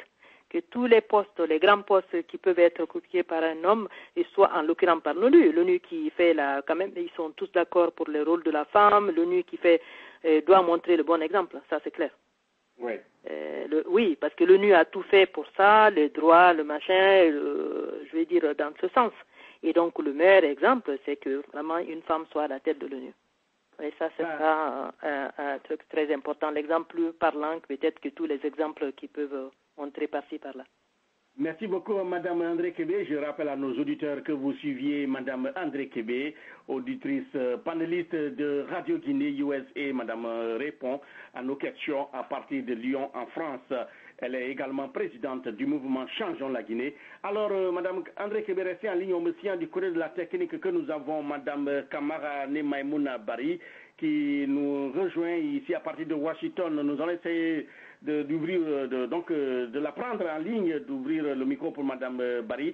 Alors, Madame Maïmouna Bari, si vous me recevez, la question qui nous regroupe cet après-midi, c'est la journée internationale de la femme, les progrès accomplis par les femmes, les défis à relever. Alors, qu'avez-vous à dire, Madame Bari? Apparemment, Madame Bari ne porte pas son casque. Alors, nous restons dans la région de Washington pour avoir l'avis de Madame Yvonne McCurry. Yvonne, notre panéliste a évoqué le poids de la religion, et vous qui êtes une femme très religieuse, vous connaissez très bien les États-Unis où il y a la parité entre l'homme et la femme. Alors, pensez-vous que la religion vraiment empêche la femme africaine d'évoluer? Si oui, pourquoi? Non, je ne pense pas que la religion nous amène à un point bas, s'il faut dire l'émancipation ou pas. Je dirais qu'au contraire, la religion nous amène à être des femmes assez fortes, puisque nous savons tous que nous sommes au service de Dieu, quel que soit le sexe, femme ou homme. Mais je dirais aussi que ça n'a rien à voir. Ça dépend du devoir de la personne, ça dépend de l'envie de vouloir sortir où on est, le désir de vouloir mieux faire, je dirais. Mais je crois qu'au moment où je suis en train d'écouter tout ce qu'on dit, et surtout quand j'entends la voix de mes sœurs, ça me dérange un peu de savoir que l'on se limite aux fonctions pour pouvoir exprimer la valeur de la femme. La femme ne doit pas forcément, bien sûr, il faudrait qu'on arrive à se défendre. On a eu des femmes guerrières qui ont lutté, les Amazones de l'Afrique qui ont lutté. Il y a eu des reines qui se sont imposées. On a la reine Shiba et autres dans la Bible, puisqu'on parle de religion.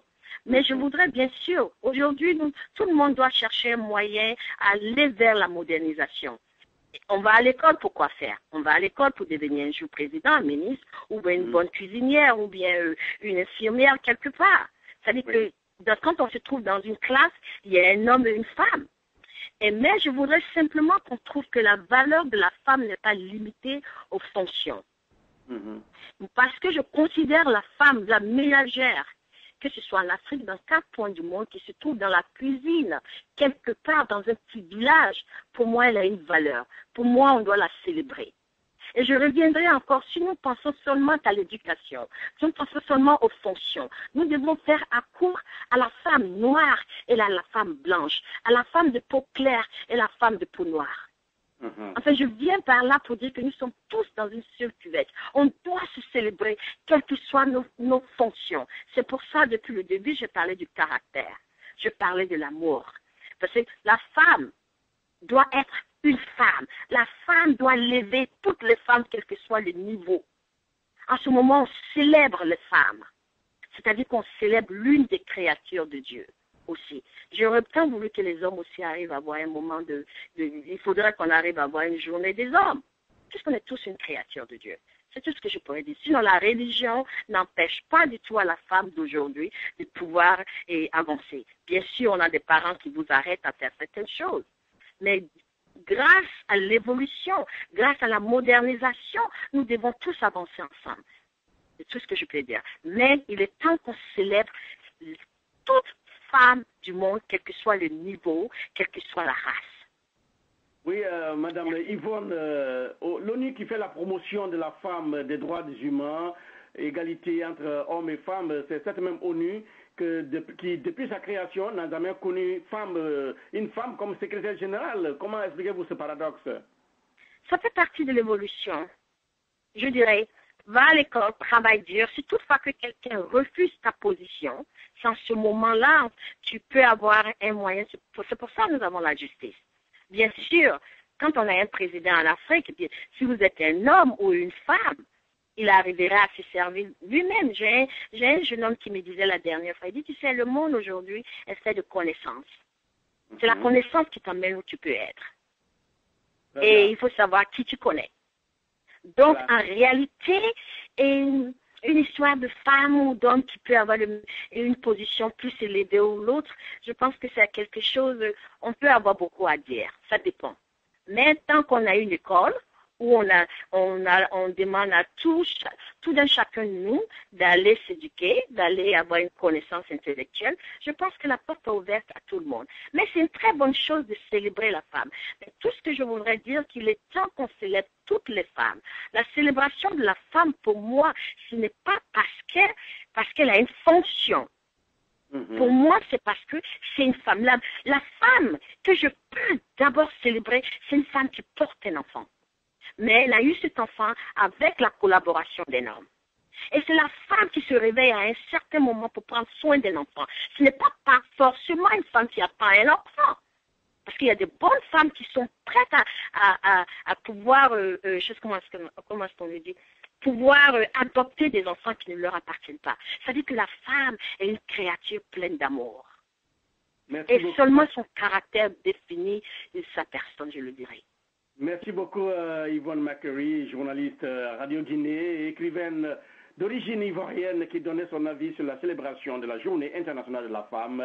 Oui, si les hommes sont célébrés, nous serons très contents. J'espère qu'une journée sera consacrée dans les jours à venir, les mois à venir, à la célébration de l'homme, car l'humanité aussi a besoin que l'homme soit célébré. Nous prenons une pause, mesdames et messieurs. Gardez l'écoute, nous revenons dans un instant.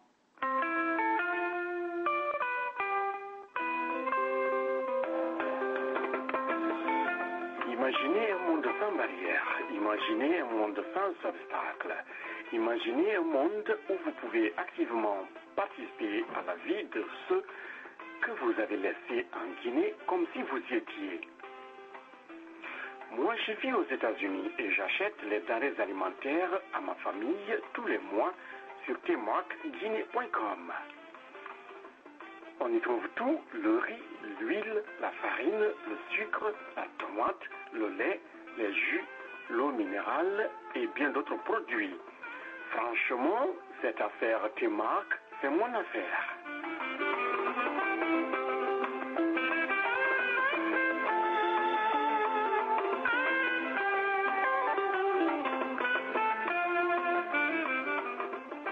Moi, je vis au Canada et je recharge le téléphone de mes parents chaque semaine avec tmarkguinée.com. Vraiment, je vous dis merci Tmark. Moi, je suis en France et j'ai finalement réussi à avoir un terrain avec Tmark. Maintenant, Tmark m'aide à construire la maison de mes rêves. Ça représente beaucoup pour moi.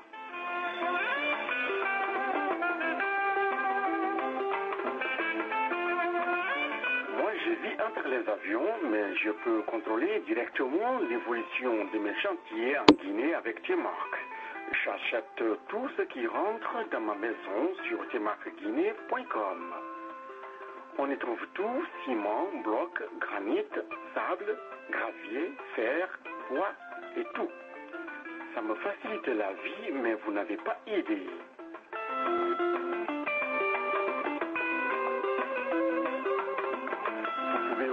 Faciliter votre vie.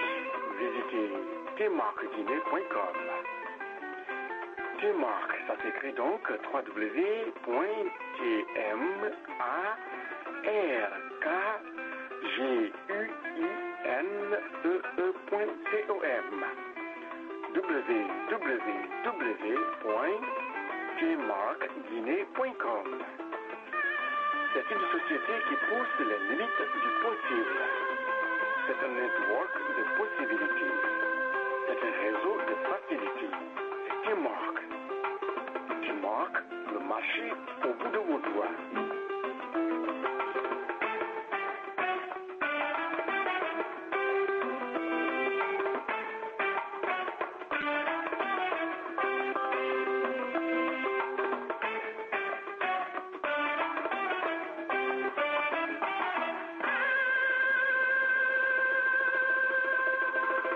Mesdames et messieurs, vous l'avez compris, c'était un clin d'œil à nos amis promoteurs et ici collaborateurs à Radio Guinée. Il y a aussi pour tous vos besoins de transport maritime en provenance ou en partance pour l'Afrique, notamment Guinée, R&B Shipping Company, LLC. Donc pour tous vos besoins de transport maritime, contactez M. Alpha Barry et M. René Diolamou à Baltimore, ici dans la région de Washington, au téléphone 410 336 4300 et l'autre téléphone c'est le 410 258 32 60. Pour vos besoins en informatique, donc pour vos besoins ou vente ou achat d'ordinateurs ou des travaux de réparation, une seule adresse, Techno Repair and Computer Repair and Sales. Techno Repair, c'est de Suleiman Diop, là-bas à l'angle de New Hampshire et Georgia Avenue, à Washington DC. Téléphone 202 492 93 48. 412 93 48. Ou écrivez à sdiop@technorepair.com. Alors, mesdames et messieurs, nous allons donc poursuivre notre émission, notre tenant de jour. Donc, nous allons essayer. Je crois que les dieux de la communication sont avec nous cette fois-ci. Apparemment, Madame Kamara, on me tient de la technique, je connais de la technique, Madame Kamara Maimouna Bari est de retour sur nos antennes. Alors, Madame Maimouna Bari, bonjour et bienvenue sur Radio Guinée USA. Comment allez-vous? Bonsoir, Monsieur Sagno. Bonsoir à tous les éditeurs. Merci beaucoup pour commencer. Bonne fête à vous, car nous vous célébrons au cours de ce mois de mars. Alors, Journée internationale de la femme à travers le monde, c'était le 8 mars dernier. Aujourd'hui, nous vous savons très occupés dans la région de Washington ici, car les femmes guinéennes se mobilisent tout à l'heure pour fêter en apothéose cette journée à travers des thèmes de réflexion. Alors, nous avions eu l'honneur d'avoir Madame Camara, née Marie-Louise Souma, présidente de votre association. Alors, quand on parle de la journée de la femme, qu'est-ce que vous pouvez dire, Madame Barry? Ok. Bon, Monsieur Sagno, d'abord, je vous rectifie, je suis Madame Camara, pas Madame Barry. Madame Camara, Nimamouna Barry, voilà, autant pour nous. Ok, bon, merci ce beaucoup. Que j'entends, merci pas de quoi, ce que j'entends à la journée de la femme, pour moi, nous devons être des femmes combattantes.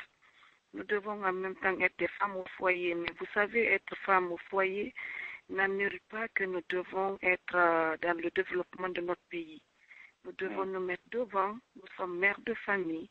Nous devons nous soucier de ce qui se passe dans notre pays.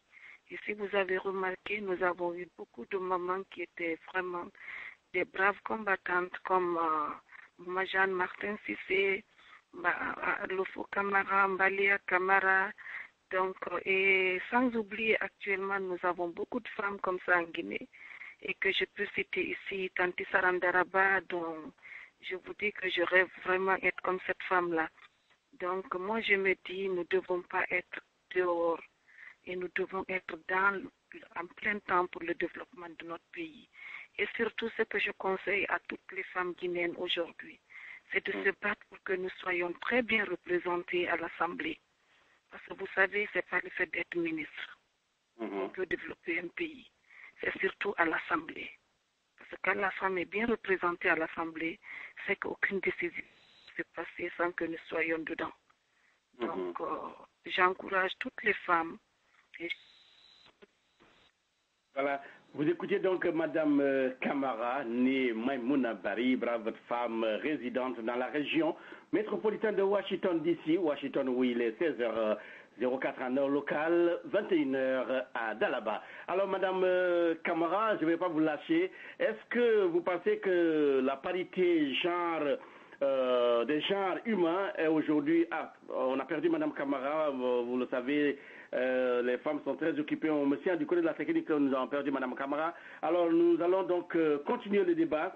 Alors voilà, elle est de retour. Alors Mme Camara, je vous disais, est-ce que vous pensez que le combat de la femme est gagné, le parité genre et développement?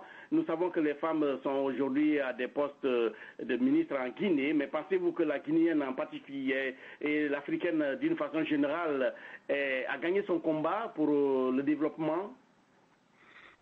Je pense à déjà... Nous avons des problèmes de ligne avec Madame Camara, Maïmouna Barry. Nous la reprenons d'un moment à l'autre. Mesdames et messieurs, donc le débat se poursuit. Alors, Madame André, rapidement, une conclusion sur ce dossier de femmes. Les recommandations, vous avez dit, alors, vous avez écouté aussi Madame Barry, Madame Camara, née Maïmouna Barry, qui demande que les femmes soient beaucoup plus représentées à l'Assemblée nationale de Guinée. Est-ce que tel est votre avis, Madame André Kébé? Oui, excusez-moi. Oui, oui, je suis tout à fait d'accord avec cette conclusion-là, que les femmes doivent être représentées. Et je voulais revenir un petit peu sur, comment on appelle la personne qui a parlé avant, la journaliste. Madame Yvonne, elle est toujours en ligne. Madame Yvonne, oui, que ce soit pour qu'on soit en phase. La journée internationale de la femme, c'est toutes les femmes, c'est pas seulement les femmes qui sont les hauts. On les cite pour dire simplement que le combat a donné, c'est le fruit de des combats des longues années. Mais toutes les femmes, c'est pour ça qu'on dit journée internationale de la femme, c'est-à-dire toutes les femmes de la planète. Et si on a choisi une journée, ça veut dire que les hommes, 364 jours, c'est leur fête. Les lois sont faites par les hommes et pour les hommes. C'est pour ça qu'on a choisi une journée pour les femmes, parce que elles ont beaucoup de mérite, mais les lois n'étaient pas faites par elles. donc elles étaient un petit peu, souvent, c'était pas juste, il y avait beaucoup d'injustice envers les femmes. C'est pour ça qu'on a choisi une journée pour célébrer toutes les femmes de la planète. Donc je suis d'accord sur le fait que les femmes, les représentations au niveau de l'Assemblée, évidemment. Si on est beaucoup représenté les lois, donc ça aussi c'est bien, mais les hautes fonctions, je maintiens, c'est aussi bien parce que qu'on soit là et la parité, le fait qu'on est de plus en plus qu'on est, même si c'est pas du 50-50, mais quand même qu'on soit très nombreuses. Donc là, qu'on continue à se battre, qu'on continue à être reconnue. Madame Sarandaraba, effectivement, c'est une personne qui peut assumer. Elle a été la seule femme parmi les candidats, donc on s'attendait qu'elle allait avoir une bonne place dans le gouvernement, et bon, on n'a pas vu. Donc on est en attente du gouvernement guinéen de faire. Il dit tout le temps, les femmes, organisez-vous, faites ceci. Tout ça, ça nous fait plaisir, mais c'est pas suffisant. On attend vraiment les grands postes, qu'une femme soit nommée au grand poste. Et puis, l'Assemblée, c'est sûr que nous aussi, on luttera pour que les choses soient dans cette position-là, pour la parité. Très bien. Espérons que vos propos seront bien écoutés et tomberont dans les oreilles de bonnes personnes, les décideurs. Madame Camara, apparemment, est de retour parmi nous. Alors, si tel est le cas, je vois que Madame Camara a des problèmes de fois techniques. Alors, j'espère que cette fois-ci, elle est stable, je la vois. Alors, Madame Camara, vous me suivez, si tel est le cas. Vous avez dit, vous invitez vos sœurs guinéennes à aller à l'Assemblée nationale, à aller donc défendre les couleurs et les propos, donc défendre les droits des femmes et les droits des populations. Alors, si cela s'avère vrai, comment comptez-vous donc mener cette lutte? Parce que, comme vous le savez, la liberté, nous dans la presse, on nous a renseigné que la liberté ne s'octroie pas sur un plateau d'or, mais se conquiert suite à de hautes luttes. Alors, comment les femmes, dans un pays où le pouvoir politique se conjugue au masculin, en Guinée, comment les femmes comptent donc vraiment mener ce combat-là pour être beaucoup plus influentes, beaucoup plus représentées à l'Assemblée nationale, Madame Camara Nemaimouna Bari? Ok, Monsieur Samuel, mon frère, il faudrait que les femmes guinéennes se lèvent. Il ne faudrait pas qu'elles aient peur de se faire entendre. Moi, je me dis, la femme guinéenne, c'est une brave femme. Même si vous prenez les femmes dans le marché, regardez aujourd'hui, avec tout ce qui est comme temps dur en Guinée, dans plein de foyers, c'est la femme qui tient la maison. Oui. C'est quand elles vendent au marché, elles ont leur mari qui ne travaille pas, les enfants n'ont pas de boulot, et c'est après qu'elles aient passé une journée au marché qu'elles reviennent pour préparer la nourriture. Donc déjà, c'est un développement. Elles contribuent à quelque chose. Donc, en fait, et puis vous allez, par exemple, dans les régions, la plupart des grandes femmes commerçantes aujourd'hui qui sont là, qui se battent, c'est elles qui tiennent la maison, qui élèvent les enfants, qui aident le mari. Mais je vous dis, en fait, pour que nous, les femmes, nous soyons à l'Assemblée, il faudrait que les femmes aient le courage de se faire entendre.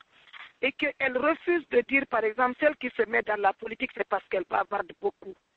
C'est pas ça, ou bien c'est parce qu'elle n'a rien à faire. Le combat, c'est pas parce que tu n'as rien à faire. Quand tu aimes ton pays, tu fais entendre ta voix. Donc, j'encourage toutes les femmes, avec l'association dont Marie-Louise Souma est la présidente, dont nous sommes toutes membres.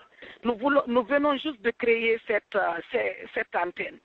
Et que les femmes de Washington, du métropole, de Virginie et autres comprennent que ce n'est pas parce qu'on n'a rien à faire qu'on participe à un développement de son pays. Ce n'est pas parce qu'on n'a rien à faire qu'on se met dans un groupe de femmes. C'est quand tu te mets dans un groupe, tu fais entendre ta voix. Et quand tu fais entendre ta voix, généralement, ton pays se développe. Avec l'organisation que nous avons mise en place à Washington et dans le métropolitain, nous pensons avec ça et que notre voix sera entendue jusqu'à Conakry, je vous promets. et que personne, par exemple, ne viendra ici prochainement pour une session à Washington, aux Nations Unies, pour représenter les femmes guinéennes et que la personne là ne tient pas compte de notre antenne à Washington. Donc, à travers ça, je suis sûre d'une chose, que Conakry, la Guinée va nous entendre. Et prochainement, pour participer à un développement, si nous envoyons notre mot d'ordre, je suis sûre que le gouvernement va nous écouter. Parce que je vous dis qu'un développement sans la femme, je vous dis, vous le faites à moitié. Et ça, je suis convaincue que le président de la République acceptera d'entendre nos voix. Et je vous dis que toutes les femmes, nous devons nous battre ensemble pour être prochainement, que ce ne soit pas une Sarandaraba seulement qui est candidate à la présidence, qui est au moins 2 à 3 femmes. Et ça, je vous promets que je compte sur Marie-Louise Souma, je sais qu'elle ne va pas lâcher. Oui, Mme Camara, je vous comprends bien, vous avez des propos alléchants, mais vous savez qu'en Guinée, tout ce qui est, pas seulement en Guinée, dans les pays africains, la plupart des pays africains, tout ce qui est issu de la diaspora est rejeté du revers de la main. Bon, vous savez, moi je dis d'abord, je vais vous rectifier, on ne peut pas nous rejeter parce que même le président de la République actuellement, c'est un diaspora. C'est un diaspora. Quand les gens, par exemple, disent que la diaspora est rejetée, ça dépend comment vous monnayez votre monnaie. Comment vous venez. Le président même actuellement, c'est un diaspora. Il n'est pas venu des Guinéens de Conakry, de la Guinée. Il est venu des Guinéens de l'extérieur. Donc, par exemple, en allant vers ce même président, il ne peut pas rejeter la diaspora. Il ne peut pas, ce n'est pas possible. Lui-même, il est diaspora. Donc, je vous dis, en fait, moi, je me dis, nous pouvons même être là et faire une cellule en Guinée pour que nous soyons représentés à l'Assemblée. Et comme vous me connaissez, M. Sagno, moi, je vous promets que mon combat sera là.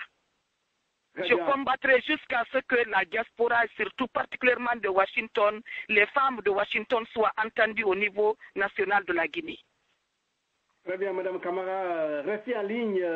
En Guinée, je vous l'ai dit, le pouvoir politique se conjugue au masculin. Est-ce que tel est l'avis de notre panéliste qui a pris le temps de vous suivre depuis le début de cette émission? Il est le consultant de Radio Guinée USA, M.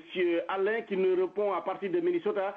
Monsieur Alain, les femmes sont en l'honneur aujourd'hui sur cette antenne de Radio Guinée USA. Elles sont en ligne de Lyon, de Washington, de partout. Alors, pour commencer, M. Alain, célébration de la Journée internationale de la femme, qu'avez-vous à dire pour nos mères et épouses? Merci, M. Georges. Merci à tous ceux qui nous écoutent à présent. Et je dis bravo aux femmes du monde, aux femmes africaines, aux femmes guinéennes plus particulièrement. Et je sais que nos femmes vraiment ont progressé. Elles ont prouvé aux hommes qu'elles ont connu une émancipation très poussée. Donc, nous devons tenir compte de leur présence aux côtés des hommes. Et je suis très, très content d'entendre notre panéliste qui vient de finir. Et je suis sûr que le développement de la Guinée dépendra en majorité de la femme.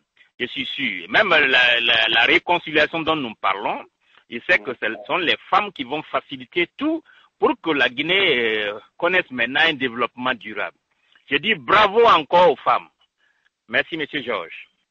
Oui, M. Alain, vous n'étiez pas là. On a évoqué le côté politique, hautement politique des Nations Unies. Les Nations Unies, donc, ont reconnu, ont officialisé, bien avant ça, c'est vrai, les droits de l'homme et des femmes étaient donc reconnus aux Nations Unies. Mais ce n'est qu'en 1977 que les Nations Unies ont officialisé cette journée internationale de la femme. Mais depuis de ce jour jusqu'à maintenant, ça fait 35 ans jour pour jour, on n'a jamais connu une secrétaire générale des Nations Unies. Pourquoi?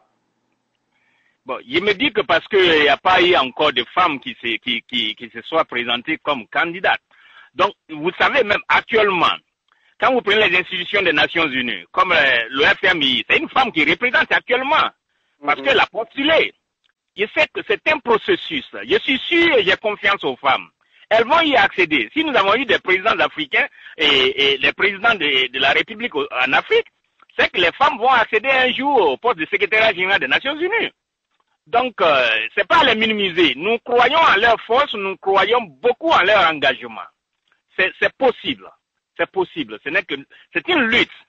Donc, c'est un processus, ça doit être, c'est pas là où parce que, c'est pas parce qu'on les minimise, non. Et c'est que les femmes sont très stratégiques. Elles sont en train encore de convoiter ces postes. Les jours, elles seront prêtes. Nous allons voir. Oui, Monsieur Alain, vous étiez à l'écoute, vous avez suivi tout. Vous savez, vous, en votre qualité de panéliste et en même temps de conseiller, vous prenez le temps de suivre tout le monde. Vous avez suivi ces auditeurs qui ont envoyé des emails et des messages sur Facebook qui disaient que ouais, la Guinéenne d'hier et la Guinéenne d'aujourd'hui, ce n'est pas la même chose.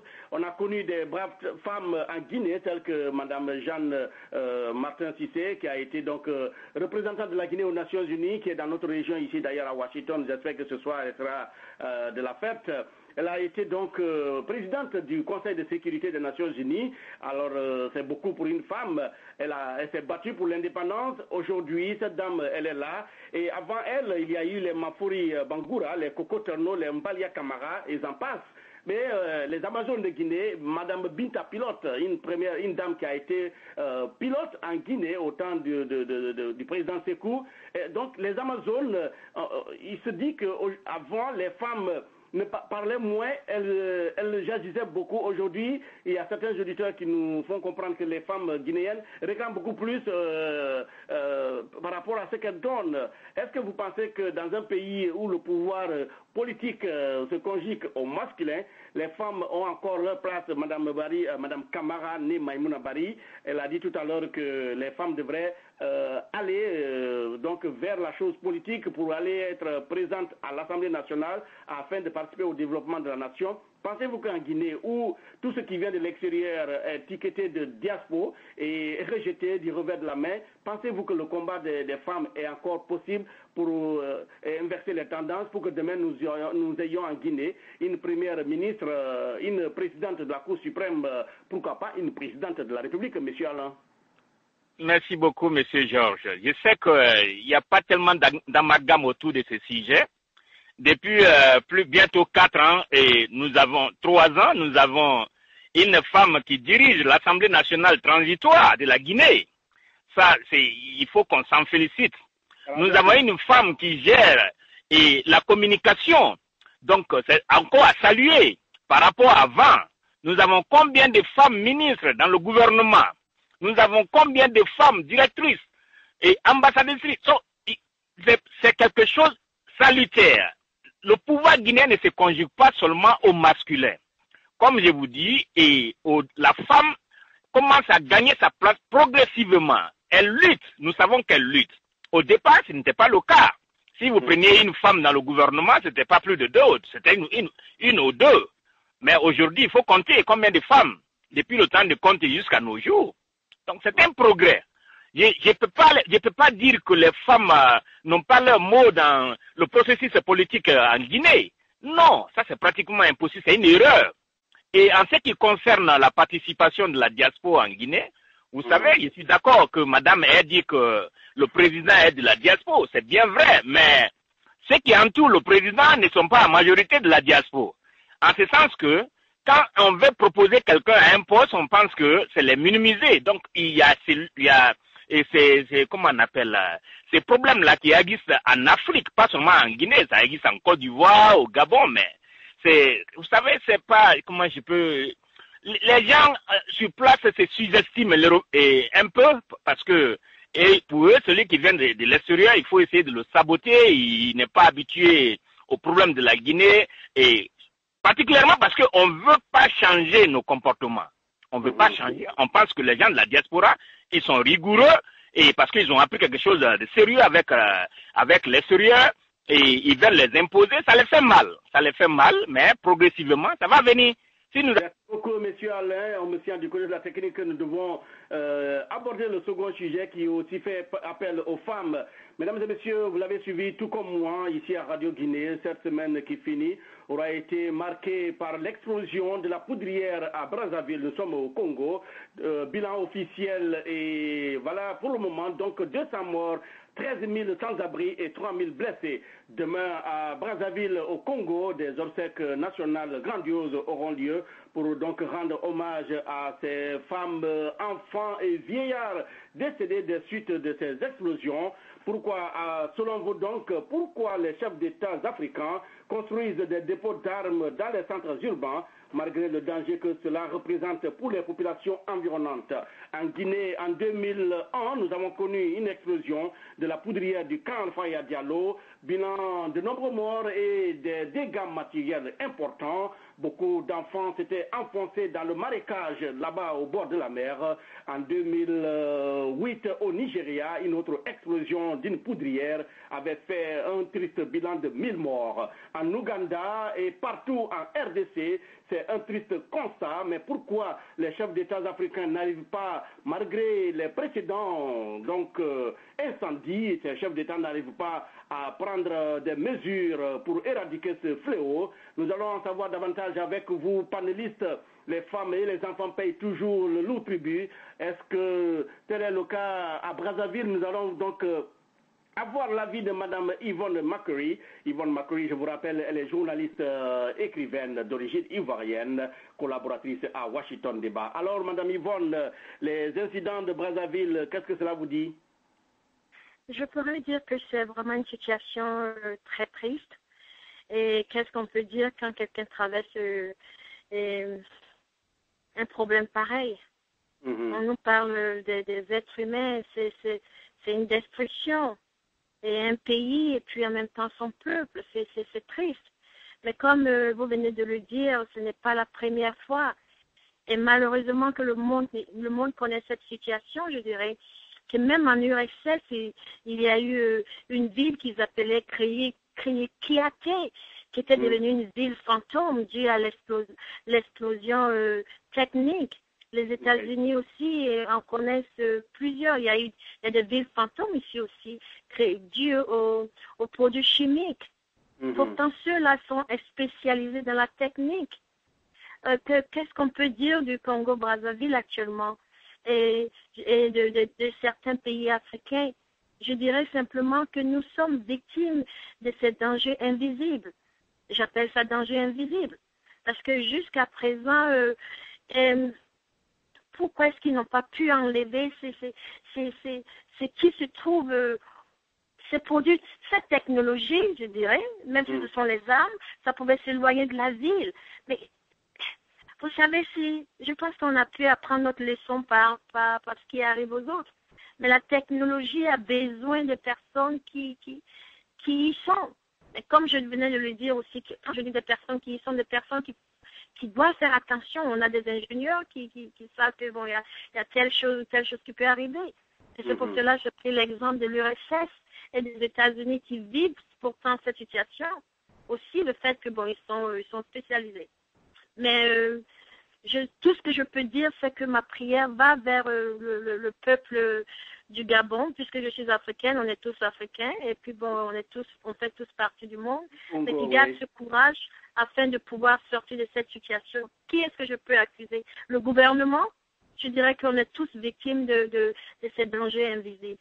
Merci beaucoup à Mme Yvonne. Vous écoutiez Mme Yvonne Macquarie, journaliste et écrivaine d'origine ivoirienne, animatrice ici à Radio Guinée USA. Alors, direction Lyon où nous attend de pied ferme Mme André Kébé. André Kébé est présidente du mouvement Changeons la Guinée. Alors, Mme Kébé, vous avez suivi tout comme nous la tristesse à Brazzaville. Est-ce que vous pensez que les chefs d'État refusent d'enlever ces dépôts d'armées de munitions dans les centres urbains pour avoir une protection rapide en cas d'agression ou en cas de coup d'État? Il faut oser le dire. Je ne sais pas pourquoi ils prennent un tel risque, parce que si vous avez dit ça s'est déjà passé ailleurs, ça s'est déjà prouvé, donc c'est prévisible que c'est un risque, c'est un danger, et c'est vraiment je déplore vraiment ce qui se passe au Congo-Brazzaville. Mais si ça peut être évité ailleurs, dans tous les chefs d'État qui veulent s'armer au lieu de développer l'Afrique, c'est vraiment déplorable. Que bon, c'est un accident peut-être qui est arrivé, mais on peut prévenir dans l'avenir dans tous les pays africains où il y a ce genre d'éloigner vraiment, de ne pas mettre en zone urbaine, d'éloigner le maximum possible. parce que c'est la vie d'un chef d'État ou c'est pas par rapport aux milliers de morts ou le nombre c'est vraiment dommage parce que faut pas que ça soit tout le temps, ça se reproduise à chaque fois alors qu'on peut l'éviter. On peut vraiment l'éviter, on n'est pas dans le truc de guerre, donc c'est vraiment dommage que ce genre d'accident continue à arriver. Donc. Merci beaucoup, Madame André Kébé, qui nous parlait depuis Lyon, en France. Direction Washington DC, nous sommes de retour. Madame Camara, elle est exigeante. Madame Camara Nemaimouna Bari, j'espère que je prononce bien votre nom.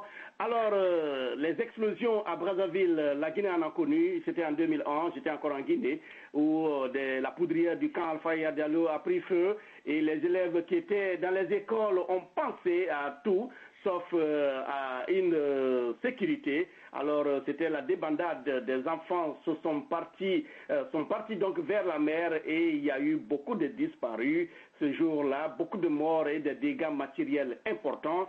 Malgré cela, d'autres pays africains continuent donc à garder les poudrières dans les centres urbains. Qu'avez-vous à dire, Madame Bari, là-dessus? Madame Kamarane Maïmouna Bari, autant pour nous. Ok, Monsieur Sagno, d'abord, je présente mes condoléances au peuple congolais que je connais très bien et je connais particulièrement le quartier où il y a eu cette explosion. Je suis de cœur avec eux. Mais vous savez, on a eu la même chose en Guinée. Le problème qui se passe en Afrique, on oublie très tôt. On oublie très tôt. Sinon, quand un autre pays a eu un problème, les autres pays doivent avoir des leçons, chercher à ce que la même chose ne se fait pas dans leur pays. Et ce que je peux demander à tous les présidents africains, c'est d'essayer d'enlever ça au centre-ville. Pour moi, c'est des choses qui ne doivent pas exister dans le centre-ville. Et que ce soit le problème guinéen en 2001, et aujourd'hui c'est Brazzaville, ça peut être aussi demain un autre pays, et que ces incidents soient vraiment des leçons pour nous, les Africains. Particulièrement les présidents africains doivent se préoccuper. Parce que vous savez, aujourd'hui, quand un président se retrouve avec 200 corps, par exemple, 13 000 personnes qui n'ont pas d'abri, et surtout nous sommes des pays pauvres, et je vous dis, je connais très bien Brazzaville. Je connais bien le quartier où ça s'est passé. Donc, je vous dis, pour moi, le président Sassou aujourd'hui doit se dire et surtout donner la leçon aux autres présidents africains. Pour se dire aujourd'hui, réunissons-nous, prenons la leçon des autres pour trouver une solution et enlevons les poudrières au centre de la ville. Parce que comme vient de dire ma sœur, on n'est pas dans un pays de guerre. Donc il faut éviter des incidents comme ça. Et je vous dis aujourd'hui ce qui s'est passé à Brazzaville, peut-être c'est des gens qu'on ne pourra même pas dédommager. Parce qu'en fait, nous sommes déjà pauvres. Et surtout ceux qui ont perdu la vie, on ne peut pas ramener leurs enfants ou leurs parents. Par exemple, si vous prenez la Guinée, ceux qui avaient eu la même chose, c'est des familles qui sont restées à l'abandon. C'est les voisins qui ont dû se débrouiller, ou les cousins, ou les oncles. Donc, en fait, moi, je me dis, comme a dit la dame, ça doit nous donner une leçon pour éviter des problèmes pareils dans les autres pays africains, pour ne même pas que la même chose se répète dans le même pays. Nous devons dégager ça dans le centre-ville. Et franchement, je crois que les présidents africains doivent se mettre dans la tête, ils viennent pour développer le pays, pas pour le détruire. Merci beaucoup à Madame Kamara Nemaimouna Bari. On me signale du côté de la technique que nous avions en ligne depuis très longtemps un panéliste de renom, le politologue guinéen, Monsieur Nima Chérif François, panéliste de renom ici à Radio Guinée. Monsieur Chérif Nima, les femmes sont à l'honneur, vous l'avez constaté depuis le début de cette émission. Vous avez voulu être silencieux, mais je crois que cette fois-ci, vous sortez de l'ombre pour vous prononcer. Alors, les poudrières dans les centres urbains en Afrique, le cas de la Guinée en 2001, je le disais tantôt, il y a eu du feu dans la poudrière du camp Alpha Diallo, bilan officiel de nombreux morts, des dégâts matériels importants et des disparus. Alors aujourd'hui, les Congolais, toute l'Afrique pleure les morts à Brazzaville, bilan officiel 200 morts, 13 000 sans-abri et 3 000 blessés. Demain, des obsèques grandioses auront lieu à Brazzaville, là-bas au Congo, la ville fondée par l'explorateur français Savoyen de Brazza au XXe siècle. Alors, Monsieur Chérif Nima, Alors, qu'avez-vous à dire? Est-ce que vous pensez que les poudrières, l'existence des poudrières dans les centres urbains, surtout dans les capitales africaines, explique un peu une protection à portée de main en cas d'agression, en cas de coup d'État pour les chefs d'État en fonction? Oui, merci d'abord pour m'avoir donné encore une fois aujourd'hui la parole. Je voulais dire ceci, j'ai toujours dénoncé l'irresponsabilité de nos gouvernants en général sur le continent et particulièrement les pays victimes et leurs pays voisins. Vous avez parlé de la poudrière à Conakry et où on vient de vivre le drame de Congo. Donc, qu'est-ce qui interpelle? Pourquoi nos Africains, nous Africains, ou plutôt nos gouvernements africains, ne peuvent pas tirer des leçons quand il y a des catastrophes de ce genre chez leurs voisins? Mais moi, la solution que je voudrais proposer, c'est quoi? C'est pas en fait l'exemple des poudrières dans les centres-villes, c'est l'irresponsabilité des gouvernements, hein, et deuxièmement, la non-punition des actes d'irresponsabilité posés par les agents de l'État. Si à Conakry, par exemple, quand il y a eu les incendies, il y a eu les explosions, il y a eu les cases brûlées, les victimes humaines qu'on n'a pas pu dédommager jusqu'à nos jours. Oui. On attend que ça se répète au Congo, ça va se répéter demain au Libéria, en Sierra Leone, mais je me dis que parfois, il faut qu'on interpelle nos chefs d'État africains et des ministres de défense de ces pays-là pour bien encadrer. Puisque, en fait, ils ont acheté de ces armes, ils ont stocké pendant des années. Ils n'ont même pas la peine de lire les livres scientifiques qui accompagnent, les catalogues qui accompagnent ces armes, ces munitions. Quelle est la maturité de ces munitions-là? Puisque quand la maturité est dépassée, mais il va de quoi? Ça va exploser.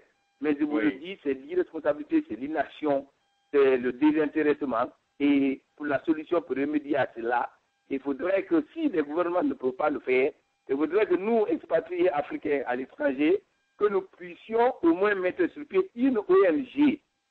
La solution que je propose, mettre sur pied une ONG qui va interpeller et naturellement supporter les victimes de ces genres de comportements irresponsables de nos gouvernements vis-à-vis des populations innocentes et faibles d'Afrique.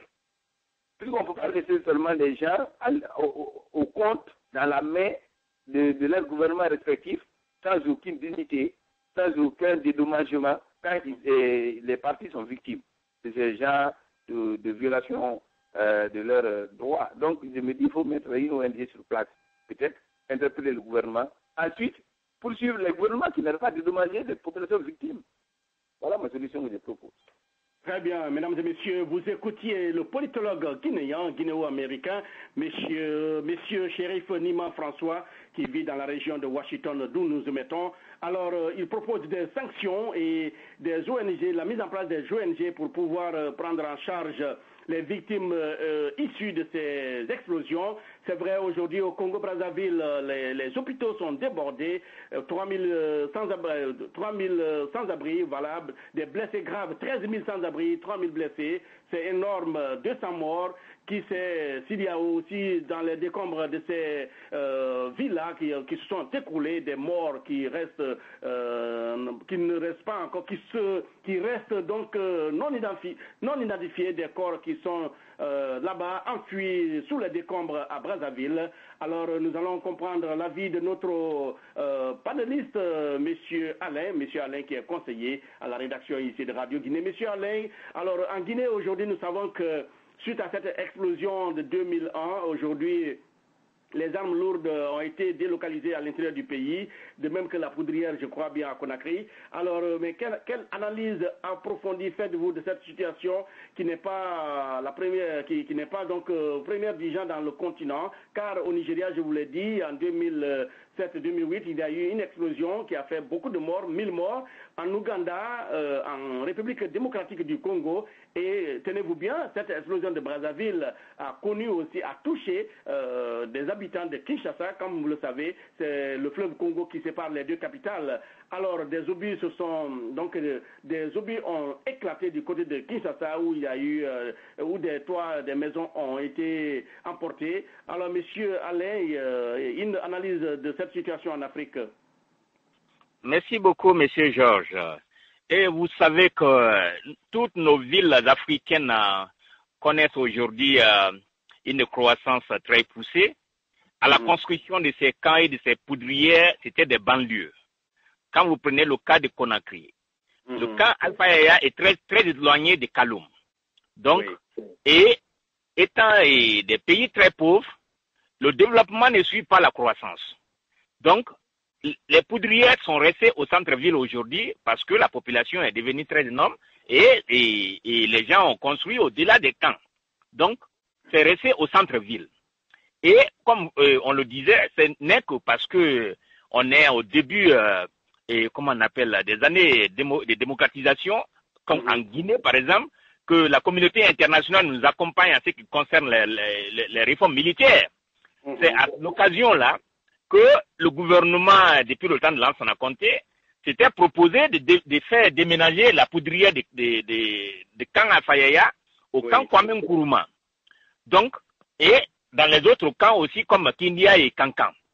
Donc, ça veut dire que, comme disaient certains de mes compatriotes, effectivement, nous devons prendre conscience de ce qui arrive aux autres et pour ne pas que ces cas pareils, et les pays qui n'ont pas connu encore ces cas pareils, connaissent ces cas pareils.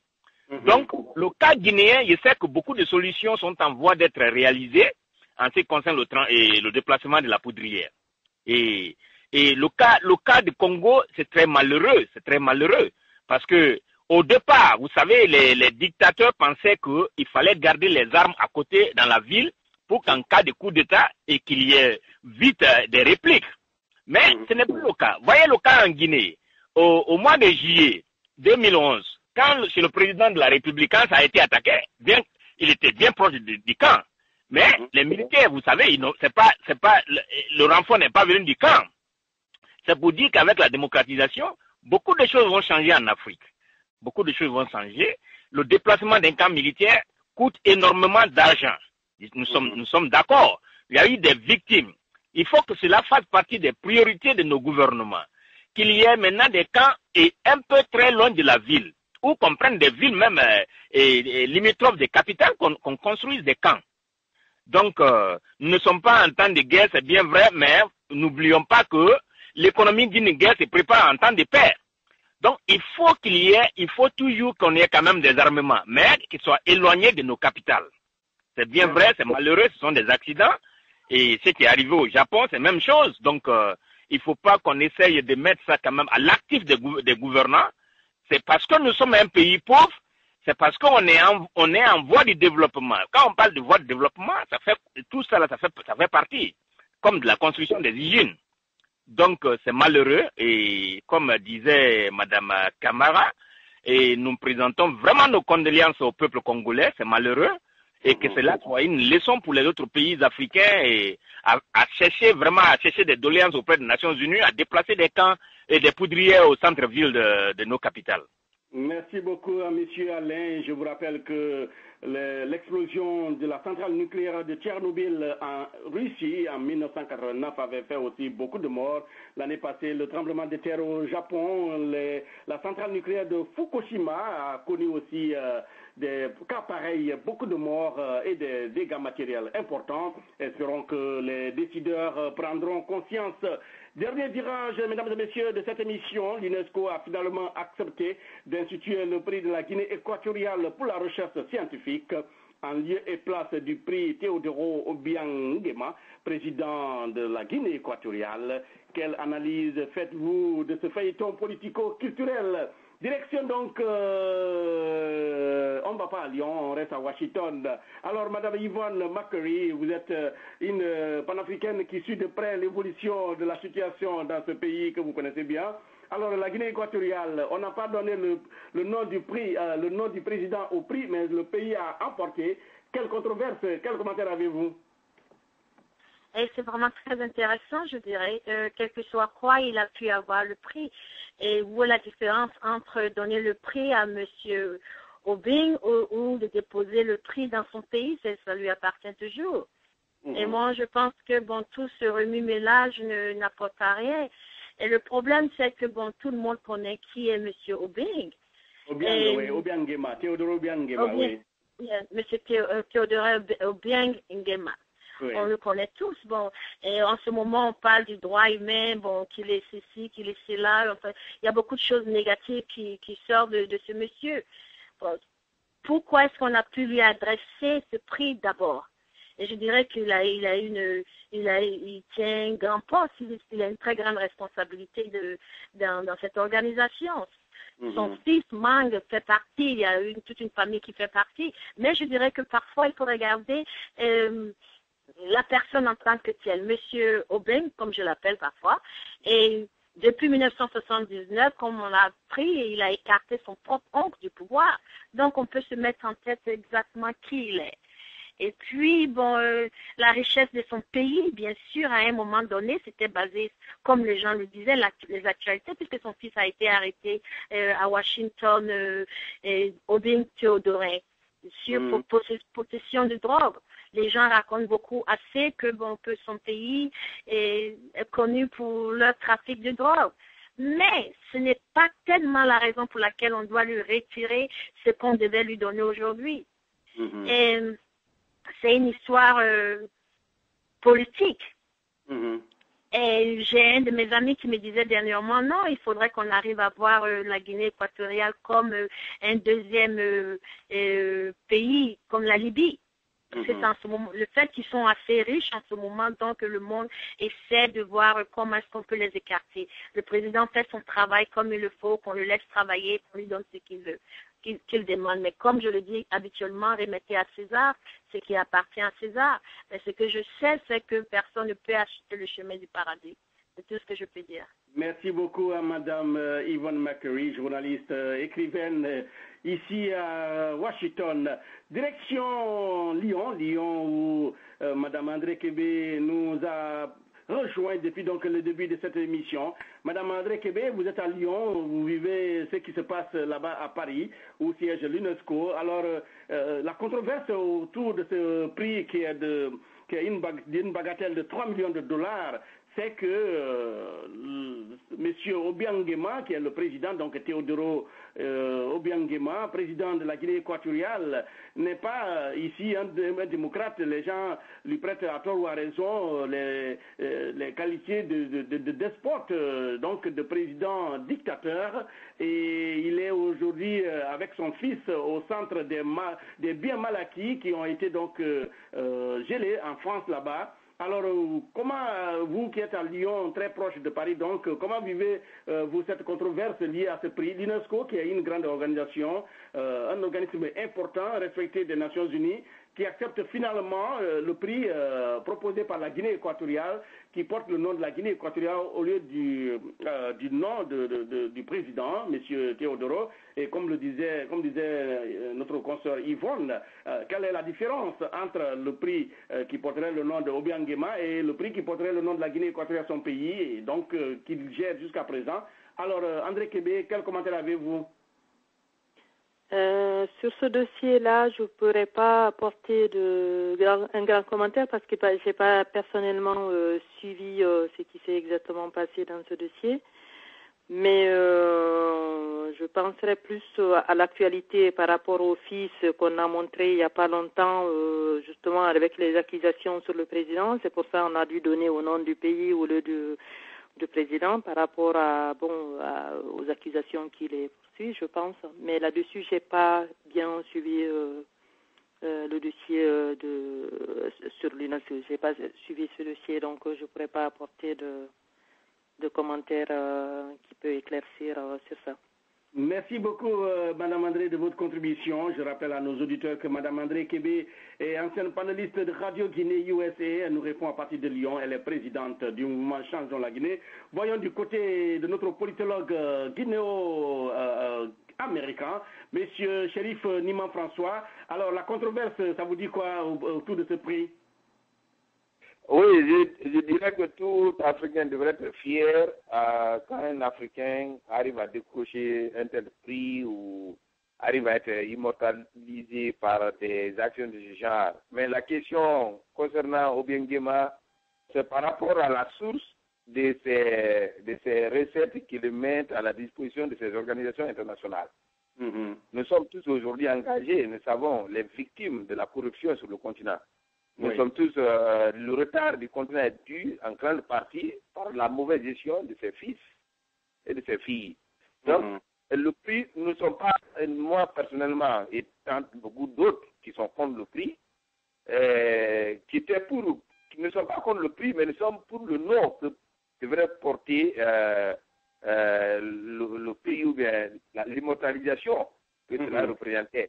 Donc, on a voulu que ce soit la Guinée équatoriale en tant que pays qui soit immortalisée parce que nous savons les ressources à la disposition du président ne sont pas son salaire, il ne prenait pas son salaire, il n'a aucune activité économique qui lui donne un revenu qui allait le permettre de mettre à disposition des organisations internationales pour pouvoir faire la promotion de la science ou de la culture. Mais le président Nguema utilisait les caisses de l'État de Guinée équatoriale pour se faire voir, pour se faire passer pour un bon président ou pour un monsieur qui tient le rayonnement de la culture internationale. Mais alors, si chaque président devrait le faire, c'est les pays, et vous savez, on allait distribuer combien de prix à combien de présidents qui existent dans ce monde-là. Bon, donc je me dis que nous connaissons, nous sommes victimes, le continent est en retard par rapport au fait de la corruption, de la mauvaise gestion. Donc nous ne sommes pas contre Nguema en tant que fils africain, mais nous sommes contre la source de ces revenus qu'il fait dilapider à travers le monde. Et vous savez, le moment est tellement mal choisi et son fils est sous les menaces d'une poursuite en Europe et lui-même, ses acquis sont sous menace de poursuite d'ailleurs. Alors, comment voulez-vous qu'on ferme les yeux et qu'on immortalise quelqu'un qui a passé tout le temps? Yvonne venait de dire comment il a pris le pouvoir, mais ce n'est pas ce qui est important. Mais ce qui est important ici, c'est comment ces chefs d'État africains dilapident les ressources et ne s'occupent pas de leur population. Vous pouvez dire, le pays aujourd'hui, il est en train de faire des efforts, mais les efforts là ont commencé à partir du moment qu'il a vu ses pouvoirs menacés par le vent de la démocratie sur le continent. Mais malgré tout, il a utilisé l'argent pour traverser ce vent et se maintenir au pouvoir et qu'il prétend encore transférer à son fils. Alors, nous ne pouvons pas continuer à faire la même chose.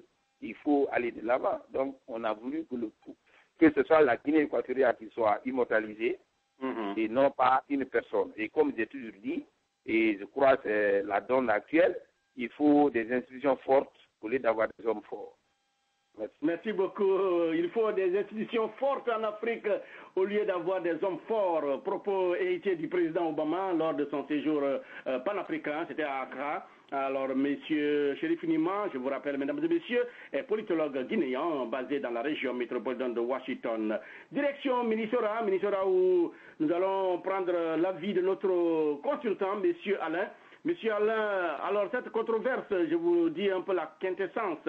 Alors, le prix de Guinée équatoriale, voilà, Théodoro Obiangema pour la recherche en sciences a finalement été validé par le conseil exécutif de l'UNESCO après une longue bataille de procédure. Ce prix a fait l'objet de vives polémiques entre ceux qui estimaient que l'organisation internationale ne peut lier son nom à celui d'un chef d'État controversé, notamment à travers le dossier des biens mal acquis et ceux qui n'y voyait rien à redire. Il a été finalement adopté, nous étions le jeudi, par 33 voix pour et 18 contre, la majorité requise étant de 26 voix. L'UNESCO met ainsi définitivement un terme au débat qui divisait l'organisation. D'autres panélistes, penseurs africains ont pensé, observateurs donc, ont pensé que l'UNESCO ne pouvait jamais lâcher ce prix car l'UNESCO, vous le savez, les États-Unis ont coupé le fond à l'UNESCO car l'UNESCO s'était entêté à admettre la Palestine en son sein comme État membre, ce qui a fait soulever des vagues de protestation ici aux États-Unis et dans le monde arabes là-bas, plutôt en Israël, pour ainsi dire, car l'Israël et les États-Unis n'étaient pas pour l'admission de la Palestine en tant qu'État membre de l'UNESCO, chose qui a été donc faite en France, à Paris. Alors, conséquence, les États-Unis ont coupé le fonds, et vous le savez, les États-Unis sont un grand contributeur plutôt des fonds des Nations Unies d'une façon générale et de l'organisme dont il est question ici dans Washington Débat, donc l'UNESCO. Alors, Monsieur Alain, quel commentaire, quelle analyse avez-vous? Merci beaucoup, Monsieur Georges. Je voudrais répondre à Monsieur Nima Sherif que, comme il le dit, il veut des institutions fortes. Mais nous comprenons aujourd'hui que la communauté internationale est beaucoup plus divisée. Parce que les hommes, ils tiennent compte de leur intérêt et non pas de l'intérêt de la communauté internationale. Tel est le cas du prix du président de Guinée équatoriale. Au commencement, quand les recherches étaient en vue, c'est le monsieur qui faisait le financement. On ne l'a pas arrêté pour dire que l'argent a de telles sources, jusqu'à ce que tout le résultat est abouti. Et le résultat, ça intéresse la communauté internationale, ça intéresse toute la population du monde. Donc, si on savait que le monsieur qui finançait était d'une telle probité morale, on devait arrêter et la recherche, peut-être adopter notre recherche pour d'autres fins. Mais tout a évolué jusqu'au moment où le monsieur même, les gens étaient sûrs que c'est grâce à lui que cette recherche a eu lieu. Donc, c'est pas la peine que les gens polémiquent. Le monsieur, dans un cadre politique, on va le critiquer, mais ce qu'il a apporté à l'humanité, il faut qu'on le reconnaisse. Même s'il a mille défauts, mais au moins, l'apport qu'il fait là, il devait être récompensé. Donc, ça ne devait pas avoir de polémique. Les gens qui le jugent, allez-y en Guinée équatoriale, la population vit paisiblement. C'est les grandes puissances qui veulent avoir des intérêts qui sont opposés souvent aux problèmes, comme le cas de Libye. Vous avez vu au Libye. Libye aujourd'hui, les gens ne peuvent même pas gouverner, ne peuvent même pas gérer ce qu'ils ont retiré du vieux Muammar. Donc, il faut qu'on fasse très très attention avec nos voisins, avec ceux qui nous donnent des leçons de la démocratie. Tantôt c'est bon, tantôt c'est pas bon. On ne sait même plus ce qu'il faut prendre et ce qu'il ne faut pas prendre. Donc, et vous avez vu le même problème de malversation en France concernant les différents présidents qui se sont succédés à la tête de la France. Tel n'est pas le problème. Mais quand c'est un Africain, tout à l'heure c'est un problème. Donc, il faut qu'on essaye de voir. Le gars chez lui, la population vit paisiblement. Vous avez vu le cas de comment on appelle, au moment de la CAN. Comment Guinée équatoriale a monté encore ses faces.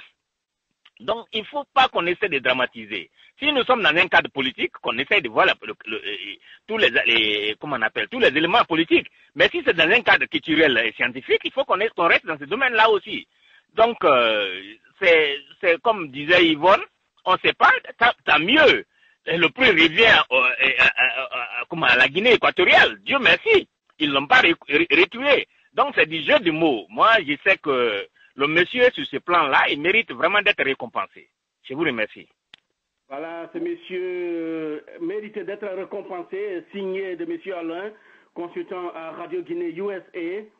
Cela nous rappelle aussi une assertion de l'Américain Neil Armstrong qui fut le premier homme à fouler le sol de la Lune, s'il y a sol là-bas. C'est un petit pas pour un homme et un bond de géant pour l'humanité. Ce qu'a fait Obiangema, vous l'avez dit, c'est un petit pas pour lui, mais un bond de géant pour l'humanité. Mesdames et messieurs, ce sont donc sur ces notes d'espoir que nous fermons portes et fenêtres de cette édition.